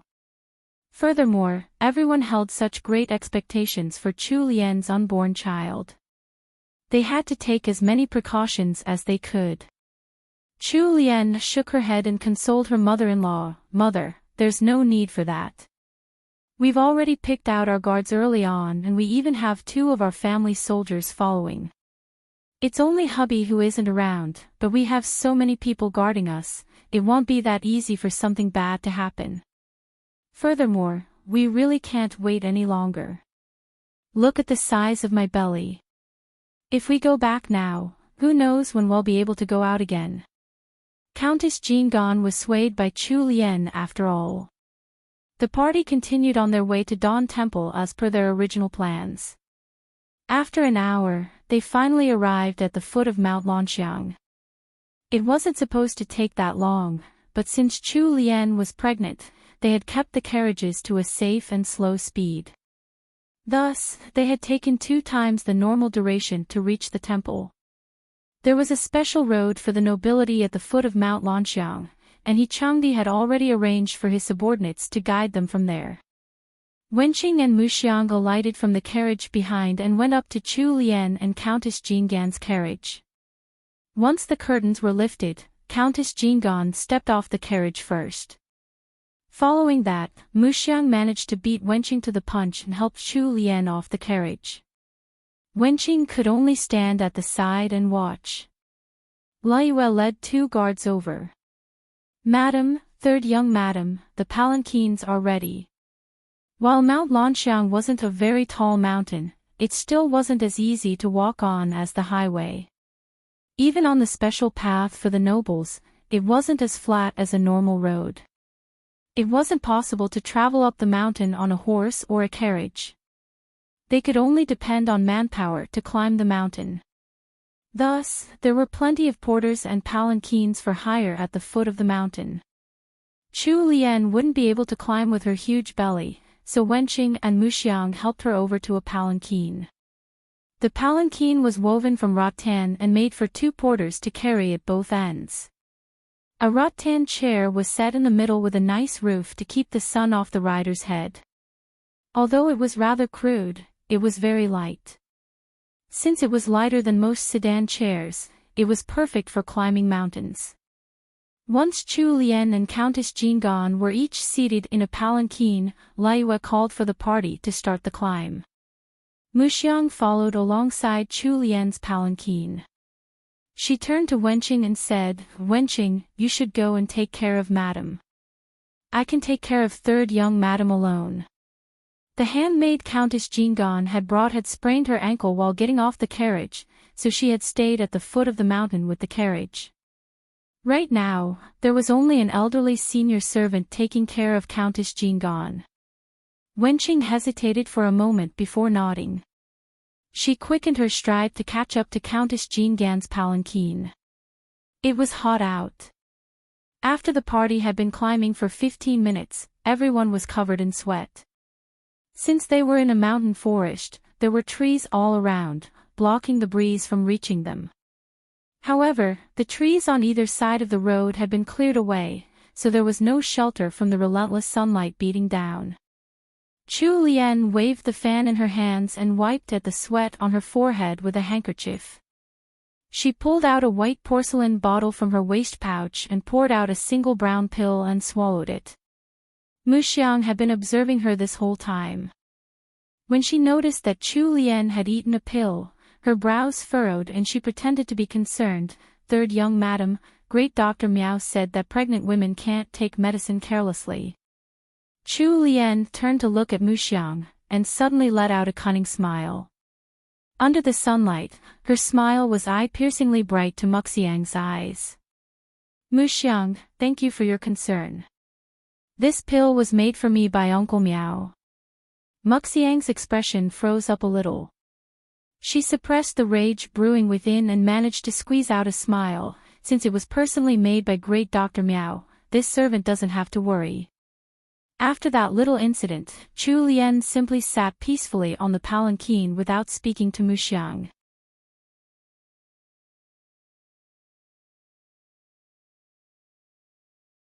Chapter 690, Who Are You? 2. At the halfway mark up the mountain, Muxiang noticed a signal hidden in the bushes and made a discreet hand gesture. A group of masked men on horses abruptly charged out from either side of the silent mountain road. They immediately got into a skirmish with the guards of the On Yuan estate. One of the strong masked men, wearing a short tunic with bunched-up sleeves, charged straight towards Countess Jean Gan with his sword drawn. Wenqing had been about to rush to Chu Lian's side, but she had no choice but to draw her own sword and block the man's attack for the countess instead. The clashing of swords resounded in the forest. Muxiang was shouting for the guards to protect Chu Lian, but Laiyue and their stronger guards were all blocked by the masked men. The palanquin that Chu Lian was seated in was stolen away by the two grey-clad porters carrying her. Another man stuffed a rag in Muxiang's mouth and carried her away with them. The masked men seemed to lose all desire to fight once they had completed the kidnapping. One of their leaders made a hand signal, and the group of masked men dispersed just as quickly as they had arrived. In just a short 15 minutes, there was only a group of injured guards and the shell-shocked Countess Jean Gan left at the halfway mark of the mountain. When Countess Jean Gan realized that Chu Lian had been kidnapped, she collapsed to the ground in fright and roared angrily, "Chase them down. No matter what, you have to bring Sanlang's wife back safely in one piece." Her voice was trembling as she gave orders to Laiyue, "Hurry, send some men to pass the news to Third Young Master, and Prince Wei's estate. Quickly." Their family soldier, Huang Zhijin, had already led a party of guards after the kidnappers. Laiyue quickly instructed some men to send the report. He didn't dare to lead the pursuit himself at the moment since Countess Jean Gan was still here. They had already lost one of their madams, they couldn't let anything happen to the other. So her two porters had been part of the setup. She looked around her surroundings constantly, but since this was the forested area of Mount Lanxiang, other than bushes and trees, there was nothing she could use as landmarks. She pressed her lips and accidentally brushed against the pouch at her waist, causing some tiny fragments to fall out. Under these pressing circumstances, no one noticed the light-colored powder falling from Chu Lian's ouch. Chu Lian turned her gaze to Muxiang, who had been tied up and was being carried on someone's shoulder. The maidservant's head had been covered by a cloth bag, so she couldn't see the servant's expression at the moment. However, what seemed strange to Chu Lian was how Muxiang had reacted at first. She had struggled with all her might at the start, but after they had left the line of sight of Laiyue and the others, Muxiang had suddenly stopped moving as if she had fainted. The two porters carrying the palanquin were sprinting madly. Chu Lian didn't dare to do anything but hold on to the palanquin for dear life. Finally, once the kidnappers had lost the guards in pursuit and made a long detour around the forest to throw them off, they stopped by a thatched hut. Chu Lian and Muxiang were pushed into the single room of the hut. There was an old, scarred set of desks and chairs in the room. Other than a pile of hay in the corner, there was nothing else. This crude hut consisted of a single narrow door without any windows, making the entire room seem especially dim and damp. Chu Lian used the mud wall to help herself up and stood facing the pile of hay. The kidnappers had all retreated out of the room after tossing Chu Lian and Muxiang inside, and they were guarding the hut from 20 meters or so away. Chu Lian frowned. Her eyes quickly landed upon Muxiang, whose head was still covered. The supposedly unconscious Muxiang suddenly started moving. She untied the ropes restraining her hands in a few quick movements and pulled off the bag covering her head. In an instant, her friendly-looking face was revealed. However, her expression was completely different from the usual kind and submissive Muxiang. What showed on her face was a sinister light. The corners of her mouth were twisted into a smirk, and there was a darkness in her eyes now. She seemed like a completely different person, without the slightest shadow of the previous Muxiang. The furrow between Chu Lian's brows deepened. Her red lips were slightly parted. It was clear that she was still recovering from her shock. She gulped subconsciously. Who are you? The gears in Chu Lian's head turned. This group of masked men had kidnapped her and left her alone with Muxiang in this thatched hut. Could all this have been set up by Muxiang? Otherwise, why had the kidnappers only taken away the two of them? Muxiang stood up and walked a few steps towards Chu Lian. There was no longer any remnants of the obedient maidservant in the Muxiang before her. She swayed confidently with every step, her chin raised high and arrogance radiating from her every pore. She smirked deeper as she stared down Chu Lian, who was standing up against the wall. She even bent down a little to get closer. Muxiang was originally tall and slender. At this moment, standing in front of the shorter and smaller Chu Lian, she was at least half a head taller. After reincarnating into this body, Muxiang experienced the sweet feeling of looking down on someone else for the first time. She let out an uncanny laugh. Her tone carried hatred even as she spoke mockingly. "Huh? Who am I?" "That's what I should be asking you instead, Marchioness On Yuan. Who are you? Don't you feel the slightest bit of shame having stolen this body? Aren't you even a little guilty after stealing someone else's husband and hiding the truth? You monster. I'd like to see how long you're going to keep up this pretense." Chu Lian. A chill ran up Chu Lian's spine as she stared up at Muxiang with wide eyes. Muxiang stared right back at her with an expression warped with anger. "You're tuning into the LoveLore Library YouTube channel. We're so grateful for your support, and don't forget to subscribe to join us on this incredible journey through captivating stories. Your generosity through donations truly makes a world of difference, as it's the primary source of revenue that allows me to expand and enhance this channel for you. Thank you from the bottom of my heart for being a part of this adventure.